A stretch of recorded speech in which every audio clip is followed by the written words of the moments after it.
don't bow to lies. We stand for truth, faith, and family. This is Break the Machine!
Whoever wore the patch, for every heart that still believes.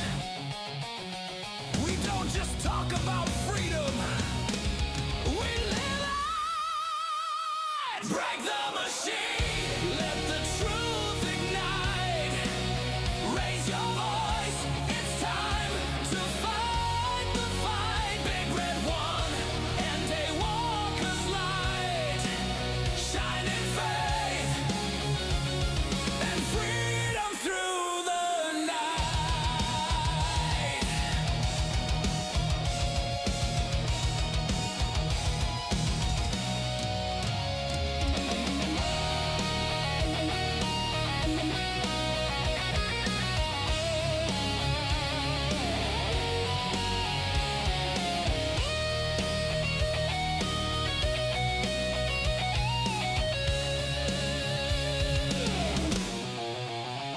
This is Break the Machine, where patriots speak loud and truth never dies.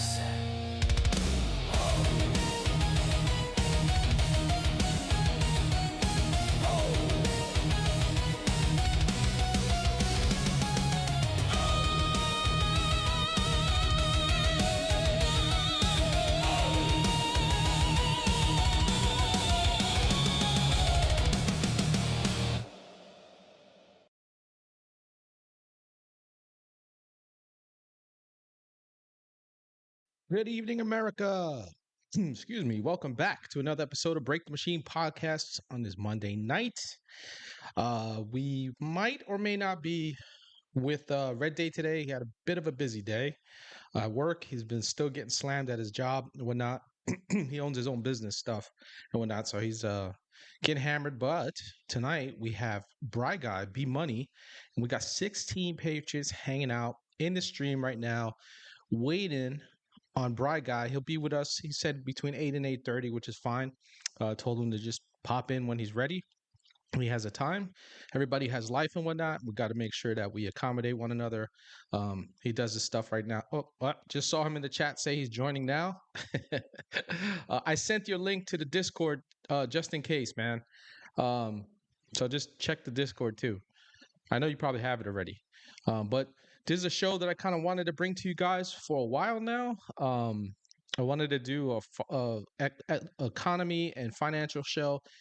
And just to be transparent, YouTube and Rumble, we are not giving financial advice tonight. This isn't a show about financial advice. What people do with their money is their business. This is just speculation. This is opinion. And this is just what's going on. What's going on, Tori? So no financial advice today, fam. And I'm pretty sure BryGuy is going to say the same thing as he comes in and he schools us. This is something that I've been wanting to do for a while. Talk some crypto, just get some more knowledge from myself and give my viewers knowledge. I'm so happy to see a whole bunch of you guys, coming to hang and show up for BryGuy tonight. It's pretty awesome. B Money's gonna tear it up. Excuse me, fam. I'm so sorry. But before, let me just give some shout outs, say what's up to people because like you guys have been hanging and waiting for a minute. B Money is here, Cross 43. I'm glad you came. I'm glad B Money brought you here. Abakar, I'm glad B Money brought you here. We're all family here, right? Like we're always trying to build each other up. Soundboard Lord, thanks for popping in. The Elitist Pro, appreciate you coming to chill with us as well. It's pretty awesome.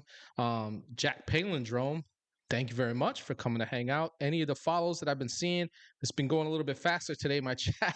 So I haven't been able to catch it all. If I miss you guys, I apologize. My mods will bring me up to speed. He pays attention to who's new and whatnot, so that on the tail end, I can make sure that I give you some props and whatnot. Raging Gemini is becoming more of a ride or die with us. Pretty awesome. Brian Lee Mallory, thank you for coming to hang with us tonight as well. Jonathan, let me know if I miss anybody, brother. I think I've gotten everybody. Let me see, make sure. Oh, I saw Tori. She popped in. The Girl Dad Official. What is going on? What's up, James? Good to see you. Without further ado, let's bring in B Money. B Money, what is going on, man? What's up? Big Red One Guy. Break the Uh, Machine podcast chat. How we doing? Well, listen, man, I appreciate you taking some time on a Monday night to come hang with us. This is an episode I've kind of wanted to do, not just, once I met you, I knew right away, I was like, I got to bring me money on at some point. I had in my mind that I wanted to, just do a financial slash economy show. For me to get schooled a little bit on stuff that I probably don't know, that I haven't been paying attention to, because you know me, man, you've seen enough of my shows. We're drilled in on a lot of the political shit, unfortunately. What's Hey, I going love on, it. and we I love it. and we and we miss things, right? And like I know that the economy is doing way better than it's being reported. And if there's anybody who can explain it probably better than I would, is like, let me bring B Money on, because I know he's in tune with all this shit, not just with crypto. He's following the markets and everything like that. So he'll be able to explain. But before we get into any of that, man, let all I know most of these viewers already know you, but let's let my people know who you are, man. Well, I'm B Money. I'm pretty much exclusively on Rumble. You can find me elsewhere under BryGuyBMoney. My username on Rumble is BryGuyBMoney. Our dude, Big Red One Guy, he did put my channel link in the description below. So if you click that, you can see there's basically 3 things I do on Rumble. I've got my B Money channel where I talk about money, Monday, Tuesday, Wednesday, 8 a.m. Eastern time. Thursday, there's a guy that lives in my basement named BWAP. He's the Guido gamer from the Dago from San Diego, and he does some classic gaming on my Mod Retro Chromatic on Thursdays, 8 a.m. Eastern time. And then I've got a GME on Rumble channel, just because there's a ton of that coverage on YouTube, but there's really nothing on Rumble Right. as far as like people talking about GME or like GME channels where they're like showing the charts. There's a lot of that on YouTube. And so I staked my claim on that here on Rumble. I've kind of just started flirting with running those like chart ticker and music channel. I don't know how I feel about it, but anyway, it's a good hour suck if I'm on the edge for my creator program minimum. But yeah, follow all 3 of those if you could, please. They are in the description if you're not following those. Here, I'll paste it in chat for you. But anyway, that's who I am. B Money. I try to talk about money, making it fun and funny. That's my thing. And you know what? If there's anybody who's gonna understand it, is the people we have in the chat right now. I always lean on, at least like my viewers, and I know the viewers in general on Rumble, and the more and more our communities kind of overlap, they're all truth seekers and truth tellers in their own right. Oh yeah. Okay, so like they want to hear what's really going on. They want to get in the nitty gritty. They're all strong enough to handle whether it's good or bad. Doesn't matter. Even some of the worst shit, they can handle it. I'm never worried about the people on Rumble. Rumble's the best. LoopTube, Great community. yeah, LoopTube on the other hand, we're getting away from that next year anyway. We're pretty much done with LoopTube at this point. I'll just be probably posting clips of shows on there, and that's it. And Hey, that's what I'm gonna do. back, directing everybody back to Rumble. Yep. Crypto.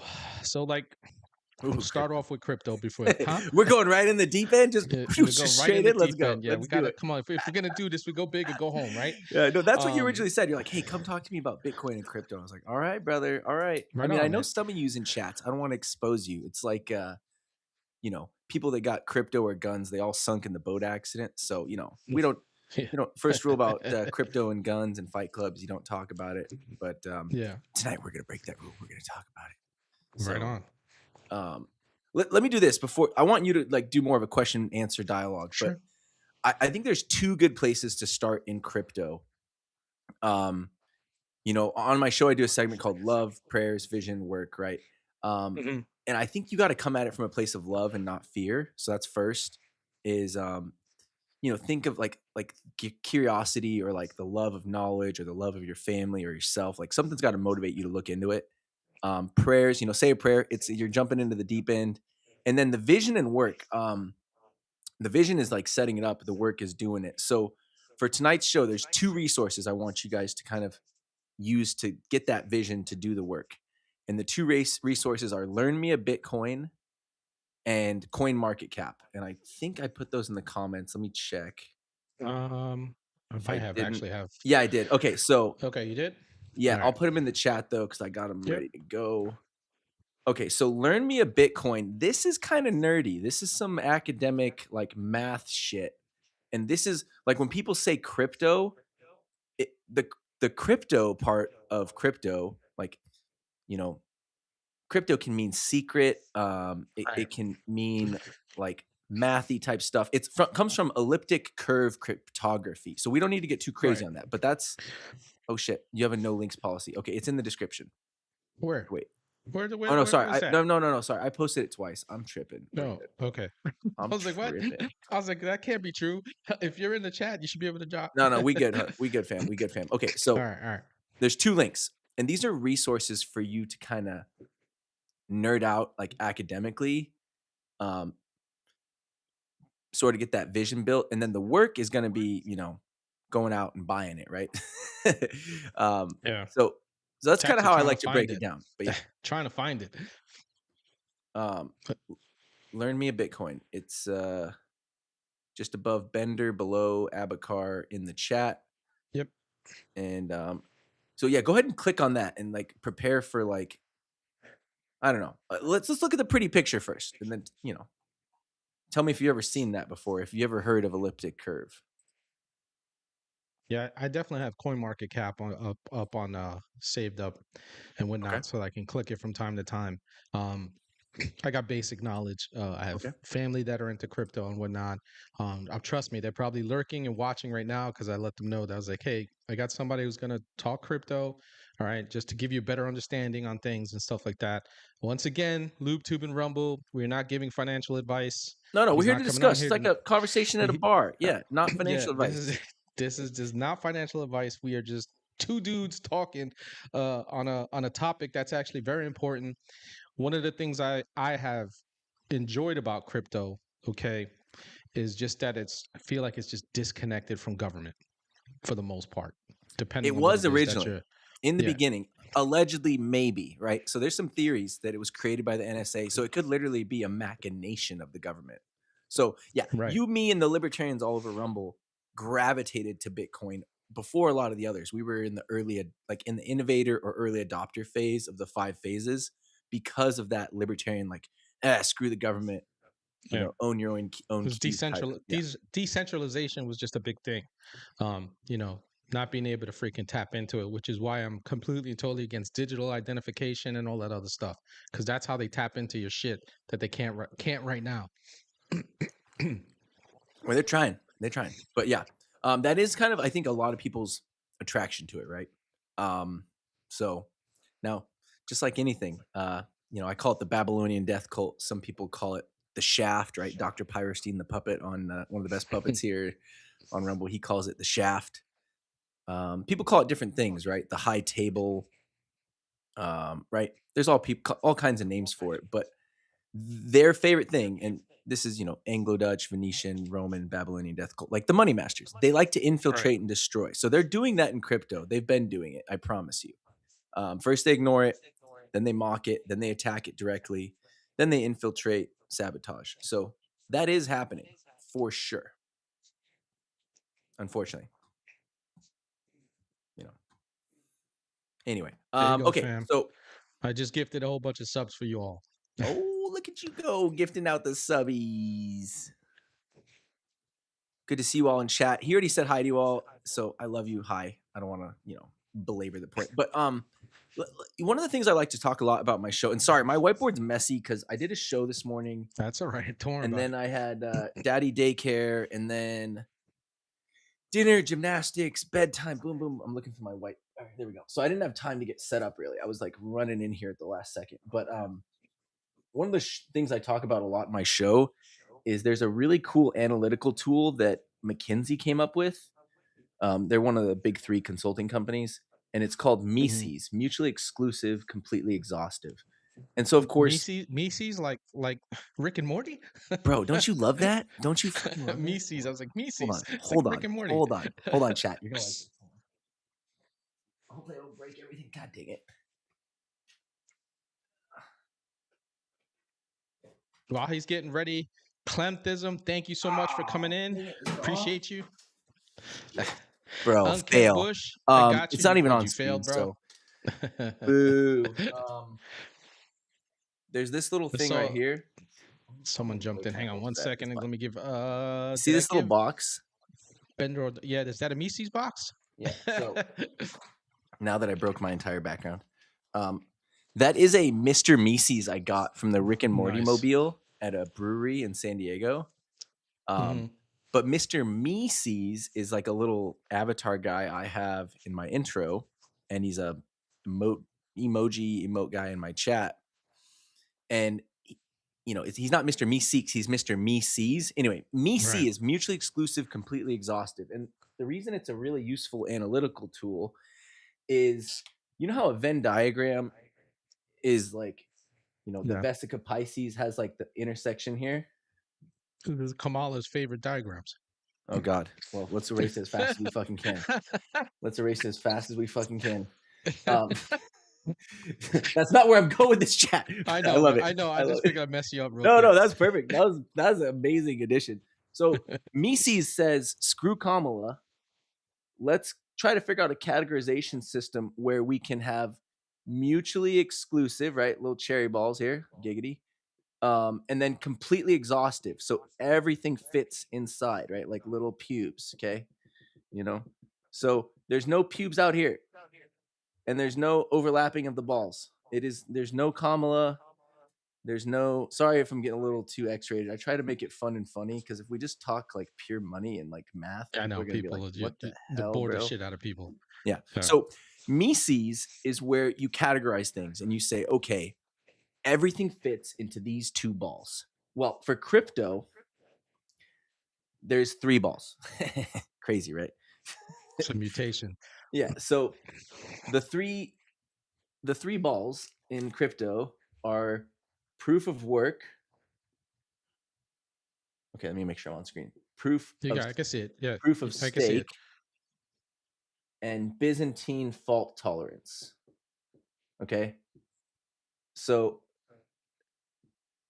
now over time, of course, motherfuckers have made intersections. So there are now hybrids. So there's there are now more than 3 if you really want to get all crazy about it. But you can generally bin them according to these 3. Okay. So don't get too tripping on me, chat. If you're like, well, I know one that's like actually a POS BFT hybrid. Yes, I know. I'm aware. Okay. So asterisk hybrids. Okay. So Bitcoin is the granddaddy of all crypto, right? It's first. They wrote the white paper. A few months later, they did some tests. Then you have the Genesis block, the first block that hashes, right? A hash is when you take an infinitely variable input and you randomly using an algorithm, in this case SHA-256D, crunch it into a fixed output, a 32-character hexadecimal string. Now, it's a lot of crazy fucking words, so we're going to get a little more simple for the chat. But basically, it's a magical slot machine of randomness that spits out something that you can see, like 3 numbers that on a wheel, right? And in the same way you're hunting for 3 sevens, in the Bitcoin world, you're hunting for leading zeros. So that's a proof of work system. So BTC is a proof of work system, okay? Ethereum used to be a proof of work system. BTC does work on these things called ASICs, application specific integrated circuits. ETH used to do it on GPUs. They all did it on CPUs in the beginning. Then the competition got heavier. Some of them graduated to GPUs. Some of them have GPU hardening. Look, we can skip over a lot of this bullshit. But ETH moved into the staking world because of bullshit. Now they'll say, oh, it's better that way. Sure it is. And then XRP lives over here. So these are 3 of the top just 5 if you can cryptos. explain to people who might not know what staking is. Yeah, we're gonna get to If you that. don't mind. So All right. proof of work is they're hashing that algorithm. Okay. Proof of stake is where there's a consensus mechanism that instead of hash based, like think hashing is horsepower, so like number of GPUs, hashing power, right?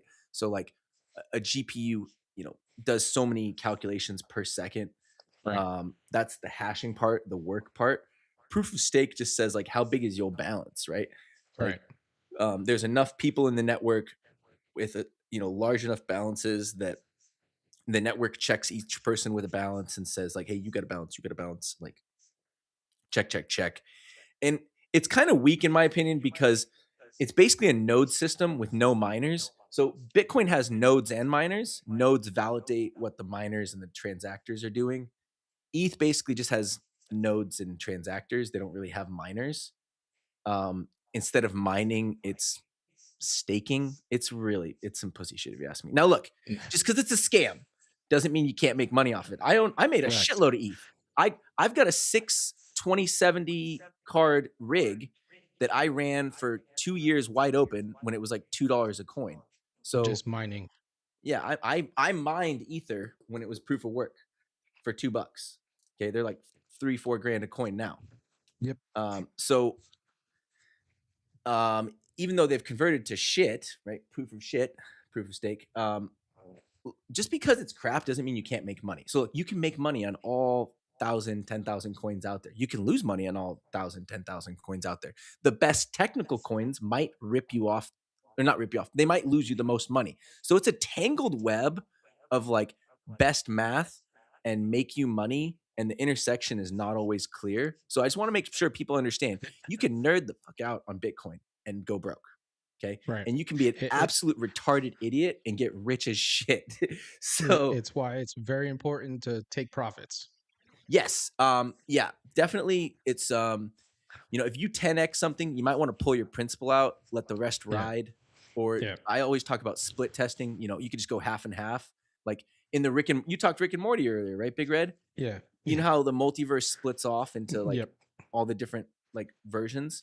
Well, you can do that with your money. Instead of saying, a lot of people do this all or nothing, right? Like, I gotta sell. So they like sell it all, right? What? Right. Or now's the time to buy. I'm gonna buy it all. It's like, bro. Why don't you do like the Rick and Morty verse and just do 2 universes? Like in one universe, you sell it all. In the other universe, you buy it all. So therefore, buy half, sell half, right?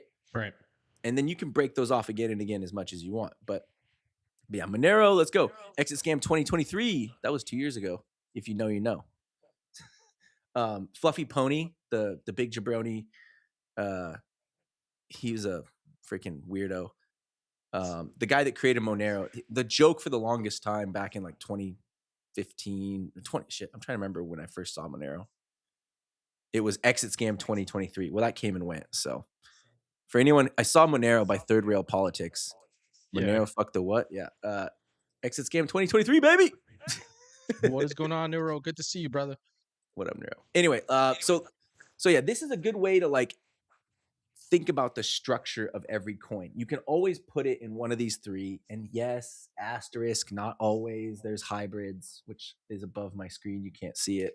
Hold on. Hybrids. So, okay, that's where I like to start. Kind of, let's start there. If people need to understand that there are energy intensive and hardware intensive, right? Capital expenditure, CapEx, operating expenditure, OpEx, right? You have to buy the hardware. You got to run the power. There are proof of work coins. Bitcoin is one of them. Bitcoin is actually in a civil war. So there's also BCH and BSV. Yeah. So there are 3 factions within Bitcoin itself that are like battling for supremacy, and BTC is winning by a fucking long shot. Right. Is it the right one? No, I actually think it's the banker coin, but I still own a bunch because the bankers win usually, by the way. Just check history. They generally fucking win. So They do. That's yeah. reality. So I They're usually own on point all with stuff. 3. Yeah, sorry, go ahead. I said they're usually on point, because they're usually ahead of the curve. Yeah. Well, they control the curve. They are Yeah. the curve. That's They true. are. So they've So you own all infiltrated 3. Bitcoin, and yeah, it's fucked. But so basically there's a civil war. There's a website called coin.dance you can go to and you can watch the civil war in action. There's a 4th one that's not these 3 that you can ignore. But my thought is generally do what the bankers do. Back all 3 sides, right? Like, you know, Yeah. the bankers Yeah. They put they just back everything. And back it whatever all. fails, and they're gonna win. They're gonna come out on top on one end or the other. So it doesn't matter. Yeah. And I'm not saying bet $100 on each. I'm saying like, you know, if you have a Bitcoin here, you probably want a Bitcoin here and a Bitcoin here. So if you have 100 grand in BTC, you probably want $500 in BCH, and you probably want $20 in BSV. And then if you want to do a little bit of an asymmetric hedge, you can go heavier on the smaller guys, right? Because this trades for 100K a coin, this trades for $500 a coin, and this trades for $20 a coin. They are all Bitcoin together, right? Like think of it this way: the North, the South, and the West in the Civil War. They're all the US, right? Yeah. But It's just so it's all under the same umbrella, but like you said, they're just well, who fighting each wins? other out right now. Yeah, Right. who won the Civil War? The North. Like, well, the war's not over in Bitcoin. We don't know who wins. But you said right now BTC is on top. Yeah, and I think that's the banker coin. And Yeah, I would here's some agree. evidence for you. Here's some evidence. The bankers fucking love it. They love BTC. Yeah, they're putting it. I mean, you can go, guys. You can literally go to Fidelity, and you know how you do your 401ks type Yep. stuff and everything like that. You can literally do it in crypto if you want to now. Yep. The way they do it. So like, they have when he says the bankers have, they love it. They do. They have it in They fucking all. love Okay, BTC. all of the anything you want to invest in, They like especially when it this comes one. to crypto, for these money firms. They got Bitcoin is there for them. They like this one too, especially since it left proof of work. And they like this one too because it's basically fully centralized. So BFT is centralized. There's no proof of anything. It's a Byzantine fault tolerance controlled by a corporation. They'll fucking do some hand wavy shit about how it's great, but not in my opinion. But what do I know? I eat crayons. So anyway, so check it out. For those that were around in the beginning, or maybe even if you weren't around, like you might vaguely remember. Do you remember when the world hated Bitcoin, especially the bankers? It was they had all kinds of stigmas, right? Like it was the money of the criminal on the underground freaking money, black money. It Hard to had a buy whole it. bunch of labels. Hard to buy it. You can't get it. Good luck trading it. Yeah, The drug it was cheap. cartels. Yeah, it's all drug cartel money and all this other bullshit, mob money, whatever. They labeled it a whole bunch of stuff. Now the world has it. Yeah, exactly. They told you don't touch it. It's so bad. And like, good luck. Yeah. There was no exchanges, and it was like $20 a coin, right? Yeah. Okay, so guess what is hated by the fucking bankers is about $20 a coin. Good luck buying it, and it's banned from like every exchange. Which one? Which one This of the one, three? BSV. BSV? Really? For really. And it's the only one. So check it out. This one was when the bankers co-opted. So there's this thing called the SegWit like battle, segregated witness. You have to go back and look it up. I'm not going to go into it right now. But there was a war over the segregated witness, soft fork, and ultimately like code update. The bankers finessed the shit out of a ton of miners. All of Twitter, crypto Twitter, just became this echo chamber of like, and unfortunately, BSV got hitched to like some seriously weird personalities. So, but hey, that was crypto people in the beginning anyway. So it's like, what do you guys expect?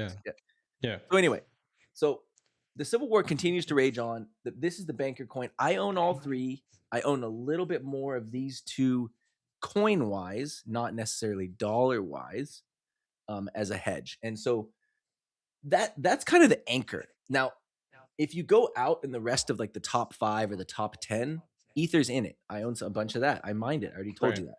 I owned XRP even though I fucking loathe it. It's such a turd, and they have the worst community. I'm sorry if y'all love XRP. I'm a hater, but guess what? I'll make money with you if it goes I was up. about to say, I know a lot of people who made money once the Yeah, I owned it at 20 SEC, cents. once all the bullshit stopped with them, it took off for a little bit there. Yep. I own it at I owned XRP at about 20 cents. So I at least 10x'd it. It's a fucking turd though, brother. I owned Doge when it had a bunch of zeros. Like 5, 6 zeros. Yeah.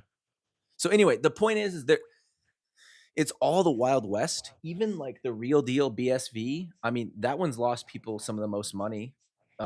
Anyone who went full maxi, which means like maximalist, if you go full retard and you're like, I'm only buying the one true coin, BSV, you're broke. If you went full maxi and only bought BTC, well, guess what? You got the lucky dog award, but you might not get it forever if the SegWit vulnerability is revealed, or if people wake up to, oh shit, it's supposed to be for microtransactions, for like cheap. Like this thing was, if you read the white paper, it's supposed to kill MasterCard and Western Union. Well, how is it going to do that? It was going to do it by only costing you 1/100 of a penny or 1/10 of a penny to send it. Right. Have you tried to send a Bitcoin? Good luck. It's $5 to $30. It's the same. It's the same price as fucking MasterCard or Western Union, or worse. Is this true? It is. Yeah. Anyway, so they fucking busted it. And heaven forbid you're trying to find the coin that's like not on any exchange, and you got all these gas fees and all this other stuff. It's like it gets ridiculous. Oh yeah, you got to go to this one, to that one, to this one. Yeah, no, it's crazy. It's a crazy world out there. I used to own like 100 coins. Now I think I'm down to like less than 20. I still it would take me a little bit to like go count them all up. I got Zcash, Monero, Mona and Sys and fucking like, dude, so many, like, dumb. And a lot of them are dust. A lot of them are 50 to $100. Some of them are only like a few grand. Some are bigger. Some of them I lost in a boating accident. So if someone is brand new to it, right? Yeah. They've never done anything. Where would you point them, in what direction to, kind of get their feet wet and not necessarily just sink their boat right away? In what direction would you point them? I love that question. So we'll leave the elliptic curve math link behind, as well as there's a ton of stuff on that resource if you want to get really nerdy on like math and academics. And we'll leave behind CoinMarketCap, where you're combing through every fucking coin and reading white papers. We're going to leave both of those behind. Those are for you guys to nerd out later. We're now moving to the work. So this is where in the comment below, I kind of said, Schwab or other brokers, Coinbase or other exchanges, Coinami or other non-custodial soft wallets, Trezor or other hardware wallets, paper wallets, and the big king daddy is third-party custodial services. Those are the ways to buy it. So let's start with the easy one. The easiest one is through Schwab or some other broker like E-Trade, right? Most people either have one or can get one and trust those guys. And I actually think this is the best place to start, because it's the safest way to play in the sandbox. It is a fucking sandbox filled with razor blades and like psycho thieves, okay? But the Schwab corner of the pool is... Oh, we just been raided.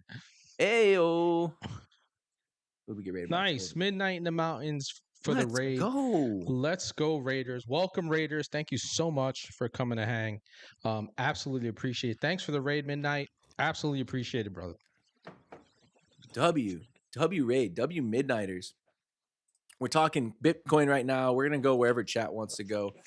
Yeah, absolutely. And I was just going to say that, guys, as we get a little bit further into this, I'm going to open it up and pull your questions up on the screen. All right. So if you got a question, I'm paying attention to the chat. Please, if you have a question for B-Money, throw it in there so that I can bring it up. Yeah, I'm glad you're watching chat, because when I'm a guest, I let you do it. Yeah, it's fine. That's my responsibility anyway. I mean, I love you, chat, and I'll definitely I'll focus in as necessary. But so Schwab, let's start there. So we'll get rid of this proof of work, proof of stake, BFT stuff, right? That's kind of just goofy academic stuff, and there's so much more we could go into, whether it's elliptical curve or like, what is hashing power, which algorithms are various coins hashing, right? Like we can nerd the fuck out on that some other time. But right now, let's just talk. People are like, okay, I'm ready. I'm ready to buy it, right? And let me say this: if any of you degenerates are buying lottery tickets, stop. Just stop doing that right now. Just stop buying lottery tickets. Okay. Stopped that a long time ago. Yeah. You never won. You never will win. Whatever you're budgeting for lottery tickets, just budget it on crypto. Okay. You have way better chance. Yep. Like whatever you're throwing Hey, away Cass. Let's whatever give you're some throwing. shout outs real quick. Yeah, Hold do your the thing, thought, do the B thing. Money, because we just got rated and it's Bright Can News. Thanks for coming in. Appreciate you. Angry Conservative in the house. Lady Midnight 95. Cass, how you doing, pretty lady? It's always good to see you. Again, Midnight, thank you for this raid. Absolutely appreciate it. You guys, the mammy, I'm sorry, the legend. Okay, I We don't know just if I call him got that Legend. right. We just call him Legend. Legend. Yeah, I know. I just sometimes the names, I'm just trying to be proper here and I mess it all up. Cross 43, thank you for coming to hang out. I absolutely appreciate it. What up? You guys are fantastic. Jonathan, do the best you can with whoever I missed so that on the end I can at least go through it again. But this is fantastic. We got 36 Patriots in the house who want to know what is going on and how they can get into it. So all right, brother, go ahead. Bro, love the raid. Love it. Shout out to everybody. Good to see you all. So, look, I was talking about how this is a big sandbox and there's different corners to play in. And you'll encounter so many people that have opinions. So you get a lot of these bros that are like, not your keys, not your coins, right? Like if you don't control your private keys, you're a loser. It's like, okay, like easy with the cypherpunk, like badassery. Okay. Because the average person doesn't know what they're talking about anyway, right? So like you want to make sure like, and I think obviously they all have their following, but like for most people, right, they don't understand how they probably want to get in, but they just don't understand how to get in. So that's why I Well, raised the question: if you're a dummy, explain it like you're somewhat 5 years old, and hey, this is how you do it. yeah, I mean, and look, I'm not saying never. I'm just saying that like private keys is like, if anyone out there knows about motorcycles, it's like the big boy Hayabusa, like you you got to ride a tricycle, right? Then you got to have training wheels on a bike and then a little Pee Wee 50, and then you work your way up, and next thing you know you're on a 250 or a 500 or a liter. And then one day you can ride the Busa. Maybe you got a wheelie bar, maybe you got full kit. So crypto is just like that. So let's start with like baby steps, safest place in the sandbox, no razor blades, no psychos with, guns trying to rob you. Schwab, E-Trade, pick a broker, okay? Just start there. Pick a broker. If you don't have one, pick one. If you have one, you're set, right? That's step one. Can everyone follow? Right? You got a broker, Big Red One Guy, you use Robinhood, E-Trade, Fidelity, Schwab. You got something somewhere? Oh yeah, definitely. I got stuff on Coinbase, got Fidelity and whatnot. So Okay, so Coinbase is step two. So let's leave Coinbase alone for a second because that's we'll the stay next level. let's stick in the at the top of the sandbox and not deep in the sand yet. Yes, Coinbase is pretty safe. It's definitely the second place to go. I'd say the first place to go is brokerage. So everyone's got a broker, or they can get one pretty easily, right? That's not too scary. You can actually go online and take care of that. You don't even need anybody's help for that. Yeah, and you can generally trust, Schwab more or less, or E-Trade, or whoever you're using. Okay, so if you start there, after that, it's like, okay, what do I buy, right? How much and what, right? So the two places I always like to point people to investigate, brainstorm, do their own research, not financial advice, is, let's see if I'm writing on the board here. Okay, GDLC and BTC. Now this one's funny. Because BTC is an exchange traded fund. Might be a closed-end fund. I don't know. I don't want to mess up the exact title, but there's a company called Grayscale, and there's a guy named Barry Silbert, and some of you more educated coiners in the chat will be like, "Oh, Shilbert, oh, bro, I fucking hate Shilbert." Okay, just chill. We're talking to new people here. So this is the Grayscale, I don't know, trust. You can look into them. Those are the people, like the asset manager. that has created these two funds. And BTC, one of the reasons I like BTC is it's a super low expense ratio. And so anyone out there who knows how investing works, expense ratio is what the asset manager charges you to create and manage this thing. And I like anytime you have a low expense ratio, you're winning because it makes the compounding better. And compounding is king. So this has a great expense ratio, and this holds exactly what it says it holds. Bitcoin, BTC, the dominant fork of the three we discussed earlier. This one, GDLC, Grayscale Digital Ledger Corporation. I don't know.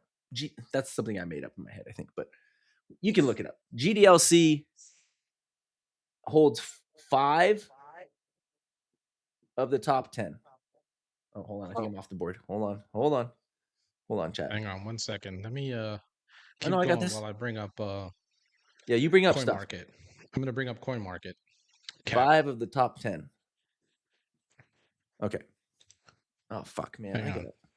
I'm zoomed in. It's all See, right. Hang on 1 no, second. it's all I'm right. gonna see. You'll be able to see it, and then I'll pull it up on the screen, and then you can. Here. Okay, there we go. 5 of the top 10. So This is GDLC. what Coin Market. This is what Coin Market has. Take a look. So okay, so GDLC holds Bitcoin, BTC, Ethereum, ETH, XRP.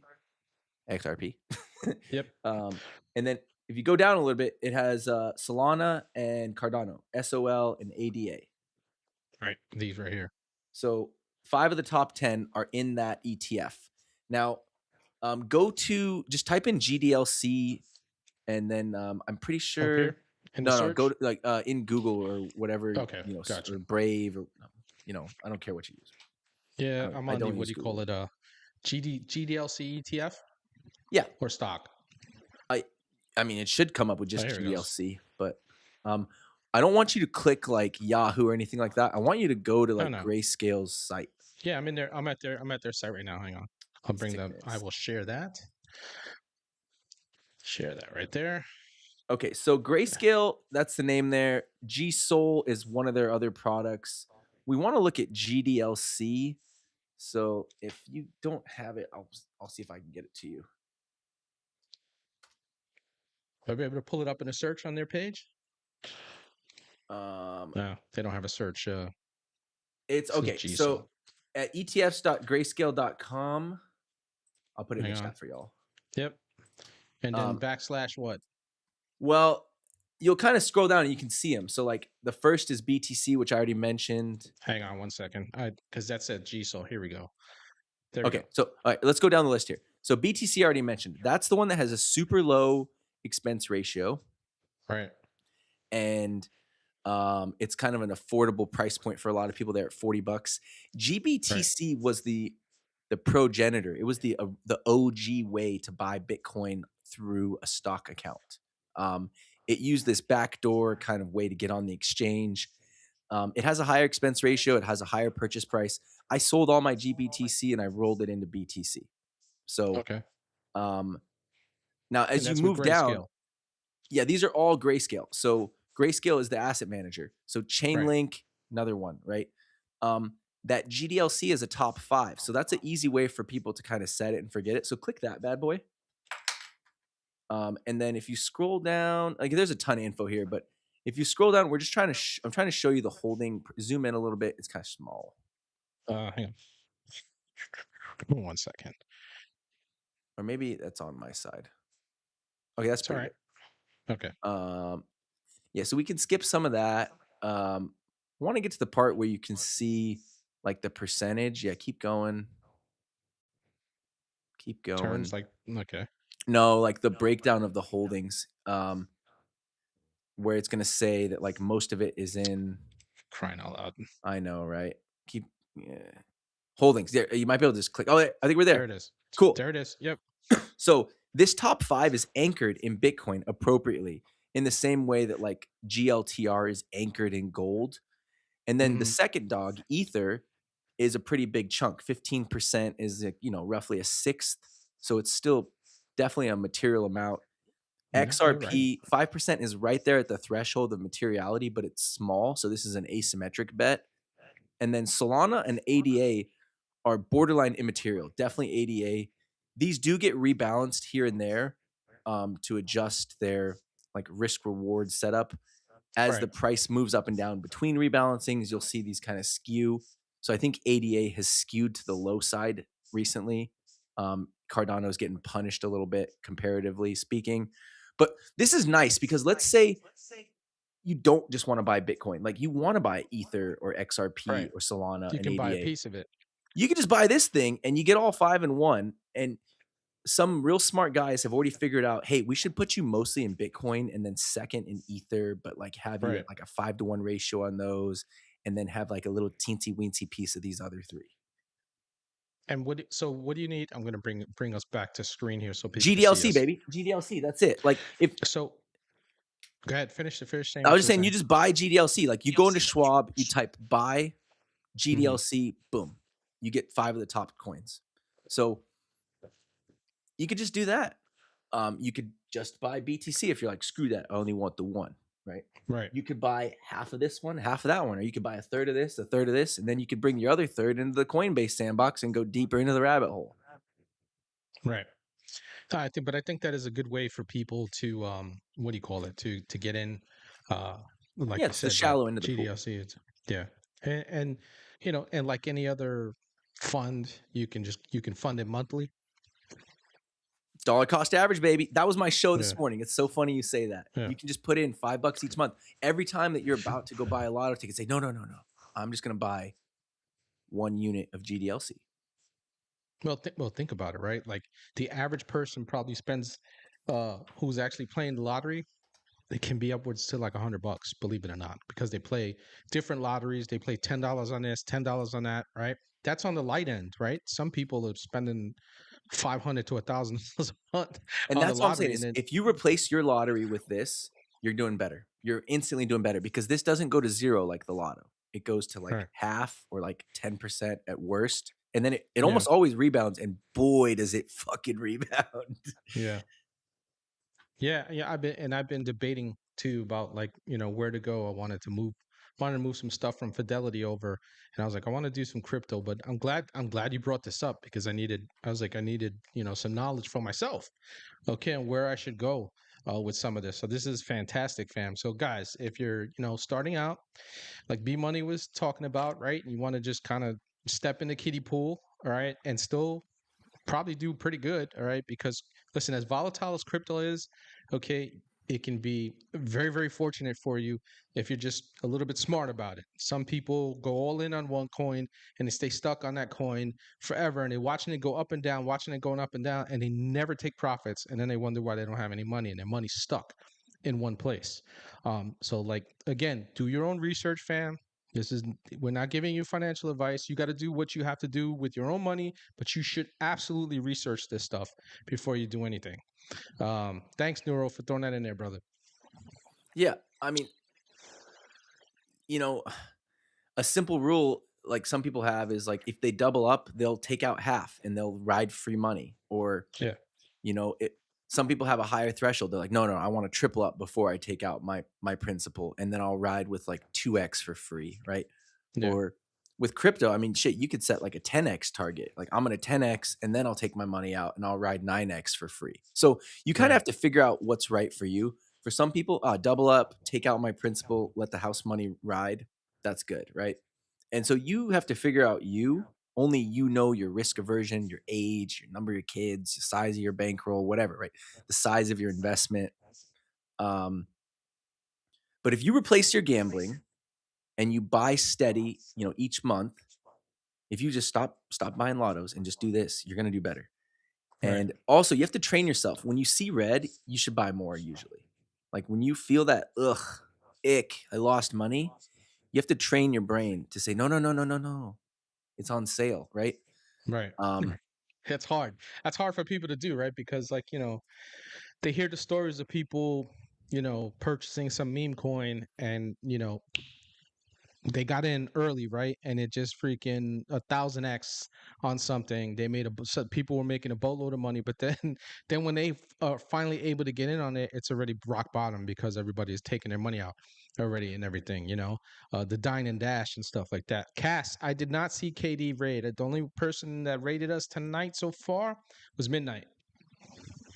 It's the only raid, unless Jonathan. If I missed a raid, please let me know so I can thank everybody.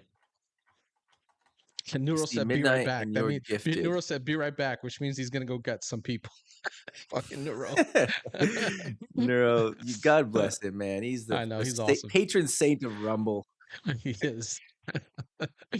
uh, so yeah, all right. So let's talk a little bit about that really quick, and then we'll get back on track because I do in the Go wherever second you want, hour man. I want to get into the economy a little bit too. Just to give people. There's a lot of people their buttholes are moist right now, and when they're just like buttholes are moist, and they just like because it's because they haven't paid attention to everything that has gone on this previous 4 years that we're still kind of feeling right now. Um, you know, Not that there aren't things that we could probably do, but still, we're still feeling that residual from the last 4 years, unfortunately. Boy, are But we'll we. get into that. Yeah, but we'll get into that in the next hour. Uh, People are getting into meme coins, right? Like a lot of people when they get into crypto, they go to all the different small exchanges. They've done their research, right? And they're loaded up and stuff like that on Ethereum because you got to use Ethereum for all of these things, okay? Because of the $100 gas fees for $20 worth of a coin. It's insane. But people do it. Right, like shit, we've all been there. I've been there. I can't say I haven't. And got stuck with some gas fees and stuff like that. Yep. That absolutely almost crippled me. It's one of the But reasons I hate Ether. It's a really broken mechanism. yeah, well, explain that a little bit because, like, I feel like it's been broken for a while now. Okay, so Vitalik Buterin created Ether because he wanted the operation codes that were originally in fucking Bitcoin. He wanted those to build his dApps, the decentralized apps. Well, the a-hole bankers turned off the operation codes in Bitcoin. Bitcoin had the ability to run apps. Wow, Yeah. I didn't even It's know called that. the op Actually, codes. you just taught me something. Yeah, opcodes. So Vitalik was like a Bitcoin like bro, and I can't remember if he was like writing for Bitcoin Magazine or where he was at, but he got pissed because like the core developer team that was like posting to the GitHub repository, they wouldn't turn the opcodes on, and he's like, fuck it. So he's like, I'm gonna go make my own. So Right. Ether is basically a clone um, that's tweaked heavily, and it's got a different hashing algorithm. It was the ETH hash instead of SHA-256D originally, and then over time they his team of developers realized that they kind of made like sometimes when you make a clone, like the sheep dies pretty quick. Yeah. Yeah. Yeah, so Ether was kind of a shmishmortion. So it was pretty bad. And the moment of truth was when the decentralized autonomous organization, the DAO, was hacked, like a $200 million fund of Ether. And so Hmm. have you heard of ETH Classic, ETC? Yes. So that is Ether. Okay. ETH Classic is the original Ether. Right. And they basically had to reboot and like wipe the fucking slate clean on Ethereum. So the Ether of today is actually Ether 2.0. It's the reboot. ETH Classic is Correct. the one where the hack happened. Right. So, Wow. and the hack was internal. It wasn't like a finessed, like a lot of the It was. crypto hacks are like system hacks. This was actually like a vulnerability in the code base. So, And so, was it like a test, or like someone just deliberately hacked it? so have you heard of like a 0-day exploit in like the code world? Basically, programmers will figure out like weaknesses in code that they can take Right. advantage of that nobody knows about, and then do really fucking crazy things with that. And so someone figured out a 0-day exploit on Ether and was able to just like yoink $200 million like right out from like people's accounts. Oh God. Yeah. Yeah. Like Wow. not finessing, like, not breaking into their system, not getting their keys, like just basically Yeah. taking advantage of these like hidden busted back doors. Wow. So Ether was built on quicksand, deteriorated. They tried to rebuild it. They patched up the few holes. There's a bunch more. There's an inherently busted. The gas mechanism is fucking cooked. It just doesn't have the processing power. So anytime there's like a run on like crypto kitties and NFTs, or there's just a Mhm. flurry of activity in the Ether world, it's like the 405 at 4 p.m. on a Friday. Freaking everyone's trying to Pretty go to the brutal on the river. 405. Yeah, I've no, it's driven a on the legendary 405. traffic jam. It's a Yeah. fucking parking Yeah. lot, you know. Yeah. Yeah. Oh, Or yeah. Toronto. I think that Canada's got bad. And where the Insert bad 5 and the traffic place here. 405, yeah, and where the 5 and 405 connect to is always a disaster. Yeah, exactly. So just insert terrible traffic junction near you. That is the Ethereum gas pipeline. And so it's fine until it isn't. When it isn't, boy, is it fucking bad. And so gas costs go through the roof. And even when they're like low, like now they're low, they're still high. It's just, Right. it's a poorly designed freeway. A lot The of original potholes. Bitcoin protocol is better. But like I said, the bankers have hobbled it. They've basically come in and like tweaked and busted and fucked things up and made these clones and like done all these things so that it's fucked. Right. So Ether's fucked. Gas is fucked. So yeah, that's crazy. But you can still make a lot of money on it. Like I haven't sold my No, Ether. yeah. Listen, it's just like, again, to take those profits, fam. Take those profits. Yeah. So some of the cryptos that are doing good right now, other than XRP, I mean, they're all good, doing good, baby. yeah, and Bitcoin, you know, Zcash is Ether. probably the biggest pump of recent memory.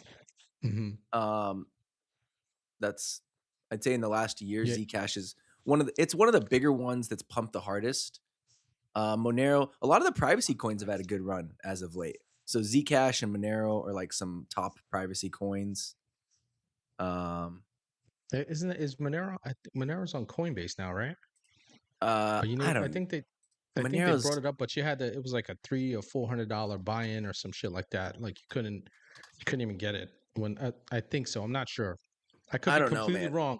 I know they were broadcasting a coin recently on Coinbase, but it was like, they gave everybody the heads up, but it was like a $500 buy-in, and I was like, well, I don't really have the money for that.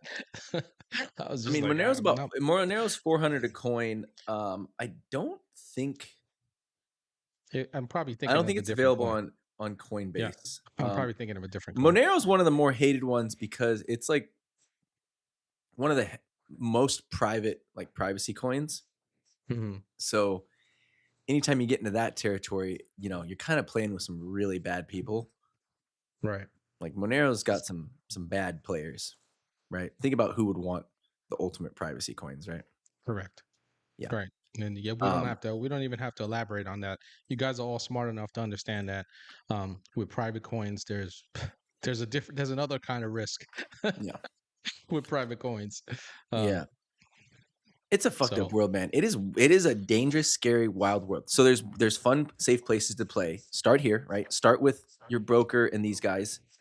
Then work your way into Coinbase. Maybe check out, some of the other ones.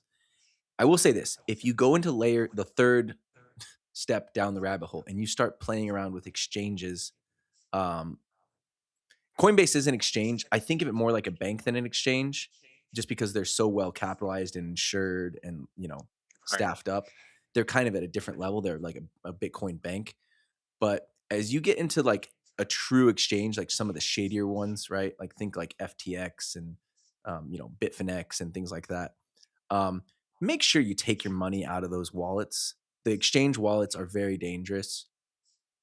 Exchanges are notorious for just running off with your money. Mt. Gox was like the OG, ran off with your money. FTX is one of the bigger, ran off with your monies. That happened recently. Oh yeah, no, it happens all the time. I'm telling you, do not leave your money in exchange wallets. Okay, Coinbase is one of the few, and like I said, I think of Coinbase more as a crypto bank. They're too well connected, too well domiciled, insured. Right. Like Coinbase is like a different breed. Yeah, they're at the point now where they're not trying to mess with the SEC or anything like that. And even from the violate any beginning, rules. they were built by Goldman Sachs people. They weren't built by like, some like an orgy of like ugly teenagers. Like, Out of MIT yeah, yeah, or Cal Poly.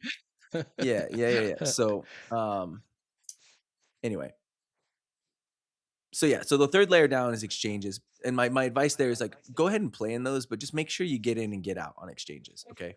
So you should have a hard wallet that you put your stuff in and Not go back necessarily and forth. hard. You can go into any soft wallet. So there are non-custodial wallets. Now this is dangerous too, but in a different way. So in the world of like money, there's each risk is labeled, right? So there's counterparty risk, there's liquidity risk, there's you can label each type of risk. Okay. Yeah, I don't trust Coinbase either fully, right? So put your money in different pots, right? But let me get to this though. For the people that are like, the only person I trust is myself. Well, can you trust yourself? Like, what happens when you lose your fucking keys or your seed Yeah. phrase or Yeah. your phone goes down and the what do you call it? The authenticator app you use is on that, and then you can't get into it. And like, there are a myriad of ways that people think that the only person I could trust is me, and then they fuck it up. So, Yeah. you know, that's called bearer's risk, right? Of like holding it yourself, right? Think of the Right. people that you lose $100 bill, right? Well, if you lose your $10,000 or $100,000 bill, you're gonna be pretty sad. So, holding money in your own non-custodial wallets has its own danger. So, my what I practice and what I kind of recommend people look into and think about is put it in different places. Okay. Do you have all your money in your drawer or your car or your mattress or one bank Right. or one stock account? No, it's spread all over, right? Like Big Red, like is your cash spread across like 10 different institutions? Like yourself, your sock drawer, right? Like when you think about where all your cashola is, right? Like you got Wells Fargo, you got E-Trade or Robinhood, like you got a bunch, Cash App, Venmo, like you have different places with money, right? Yep. Same thing for crypto. So baby steps, brokerage. Next step, a Bitcoin bank like Coinbase. Next step, an exchange. Keep that one small. That is Theftville. Next step, non-custodial wallet like Coinami. Jax used to be one. I don't think they're really around too much anymore. I like Coinami for non-custodial third-party wallets. I put a bunch in the description. So if you guys are curious, or not the description, the comments. So let's see. Proton is another one. Those are called software wallets or soft wallets. Trezor and Ledger are hardware wallets or hard wallets. So you don't necessarily have to have a hardware wallet to be like you're holding your own private keys, right? Right. And there's paper wallets. 10 calibers, nice. I dig it. I just saw chat. People were talking about guns. I love the Bitcoin and like gun crew are so overlapped. I know it's like it's tied at the hip, man. Yeah. Guns, drugs, and free money. Woo, go porcupines. Yeah. Anyway, so you want to kind of spread around like baby steps.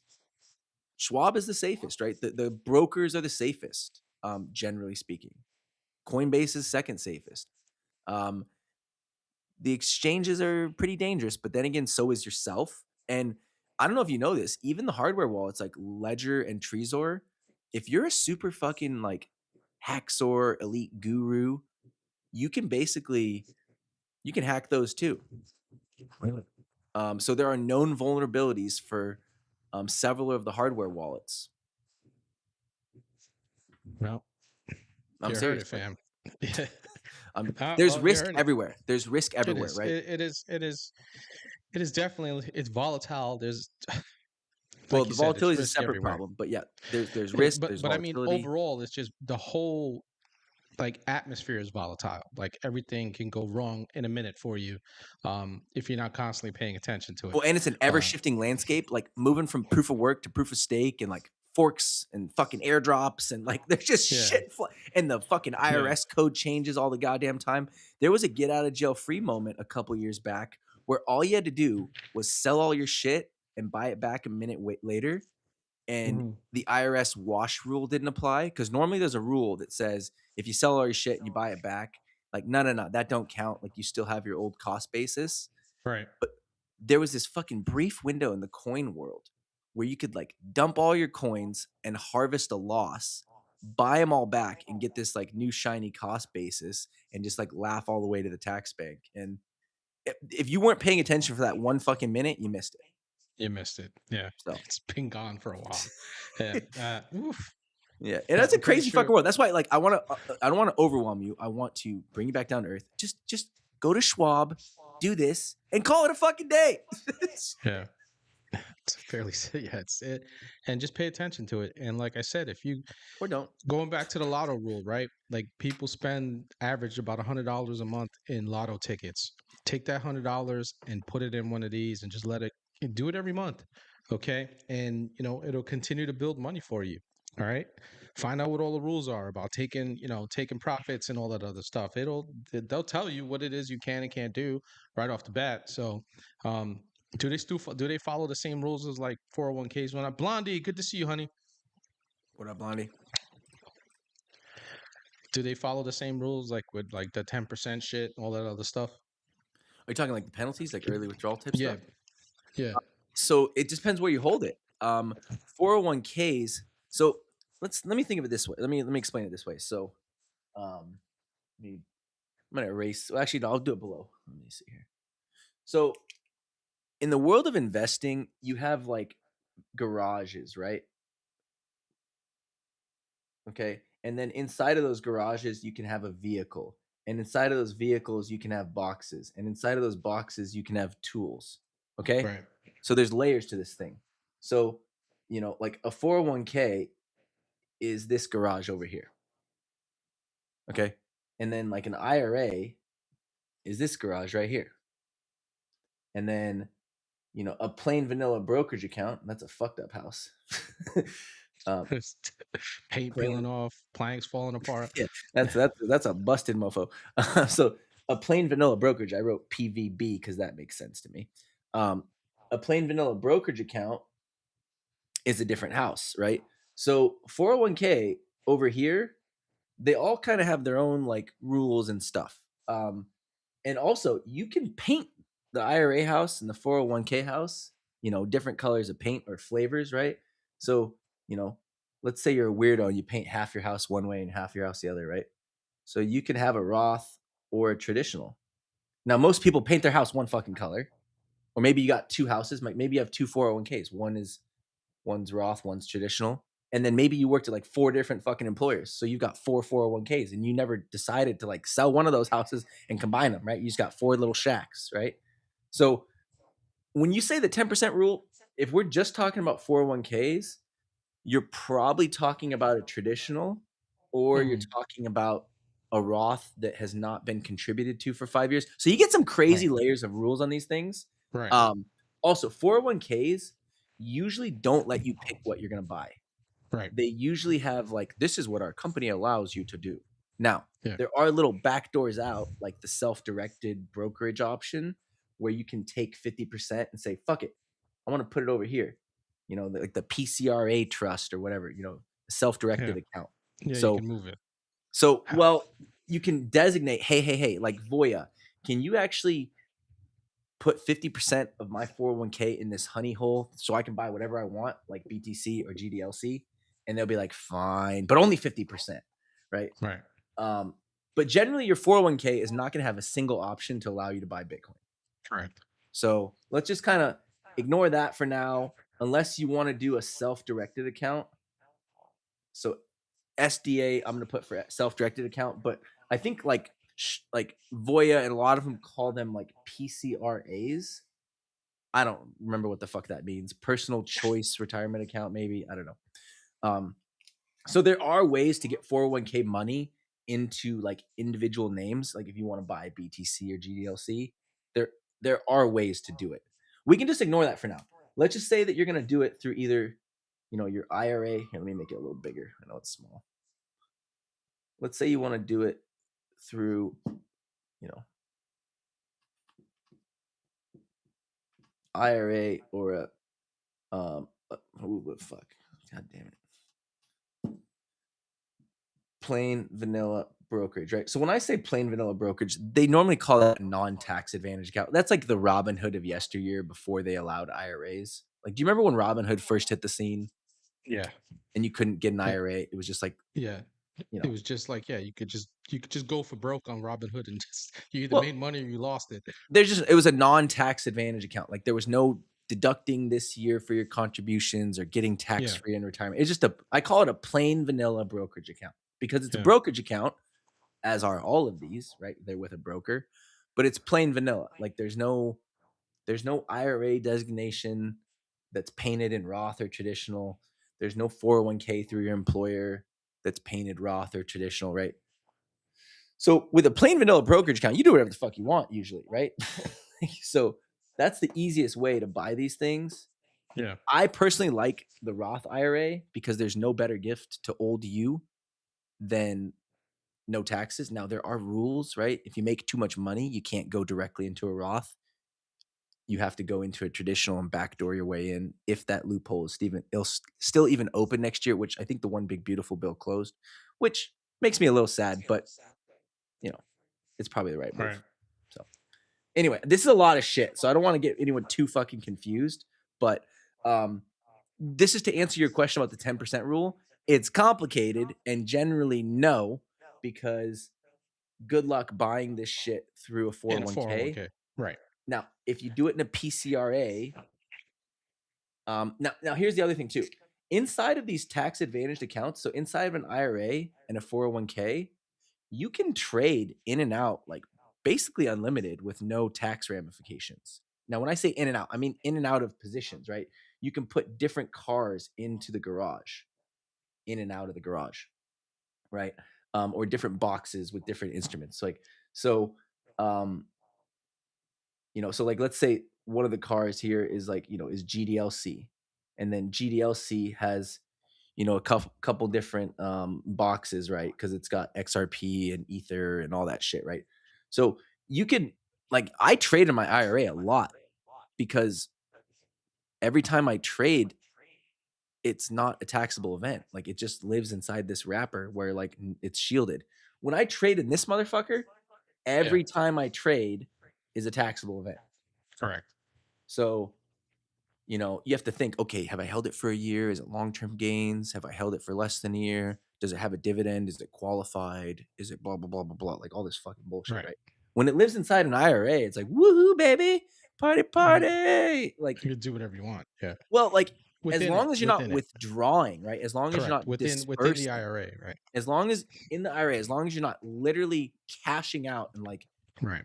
taking your money to the fucking, the car The dealership. Caymans. Yeah, as long as you don't withdraw, right? Like you can buy and sell like the vehicles inside as long as you don't like close down the building, right? Or like hack off Right. a wing. You're not going to You got get to hit keep with those penalties. So, you got to keep the auto dealership going. Can't close it yeah. down. So to your question about like what happened, I think you were saying like do you get hit with 10% penalties buying and selling these things, right? Yeah. No, those are only for withdrawals and that's really only for traditionals. Whether that's a traditional 401k or a Which you traditional probably IRA. wouldn't be able to do anyway in a 401k because like the jobs, your workplaces, they're strict about what they do. And There is a way. Generally, you can't, but you can always ask your provider or your plan manager, hey, so this crazy guy on the internet said there's a self-directed account. Tell me about it, right? So like yeah. I've got one of the employers I worked at, 50% of that account I have moved into a self-directed where I buy whatever the fuck I want. Right. So that's some, you're playing with a little advanced magic there. So I don't think you guys should rush out to move some of your 401k into self-directed. Yeah. Yeah. This, again, But fam, he's not advising that. This isn't financial advice. yeah, yeah, He's yeah. But explaining the mechanisms. exactly. But if you're thinking about doing this stuff, you could do it in the plain vanilla brokerage, but you're gonna have a kind of a headache at tax season. So I Right. really like Roth IRA, guys. I can't say it enough. Unless you are phased out because you make too much money, and if you do, there's the back door. Call me, giggity.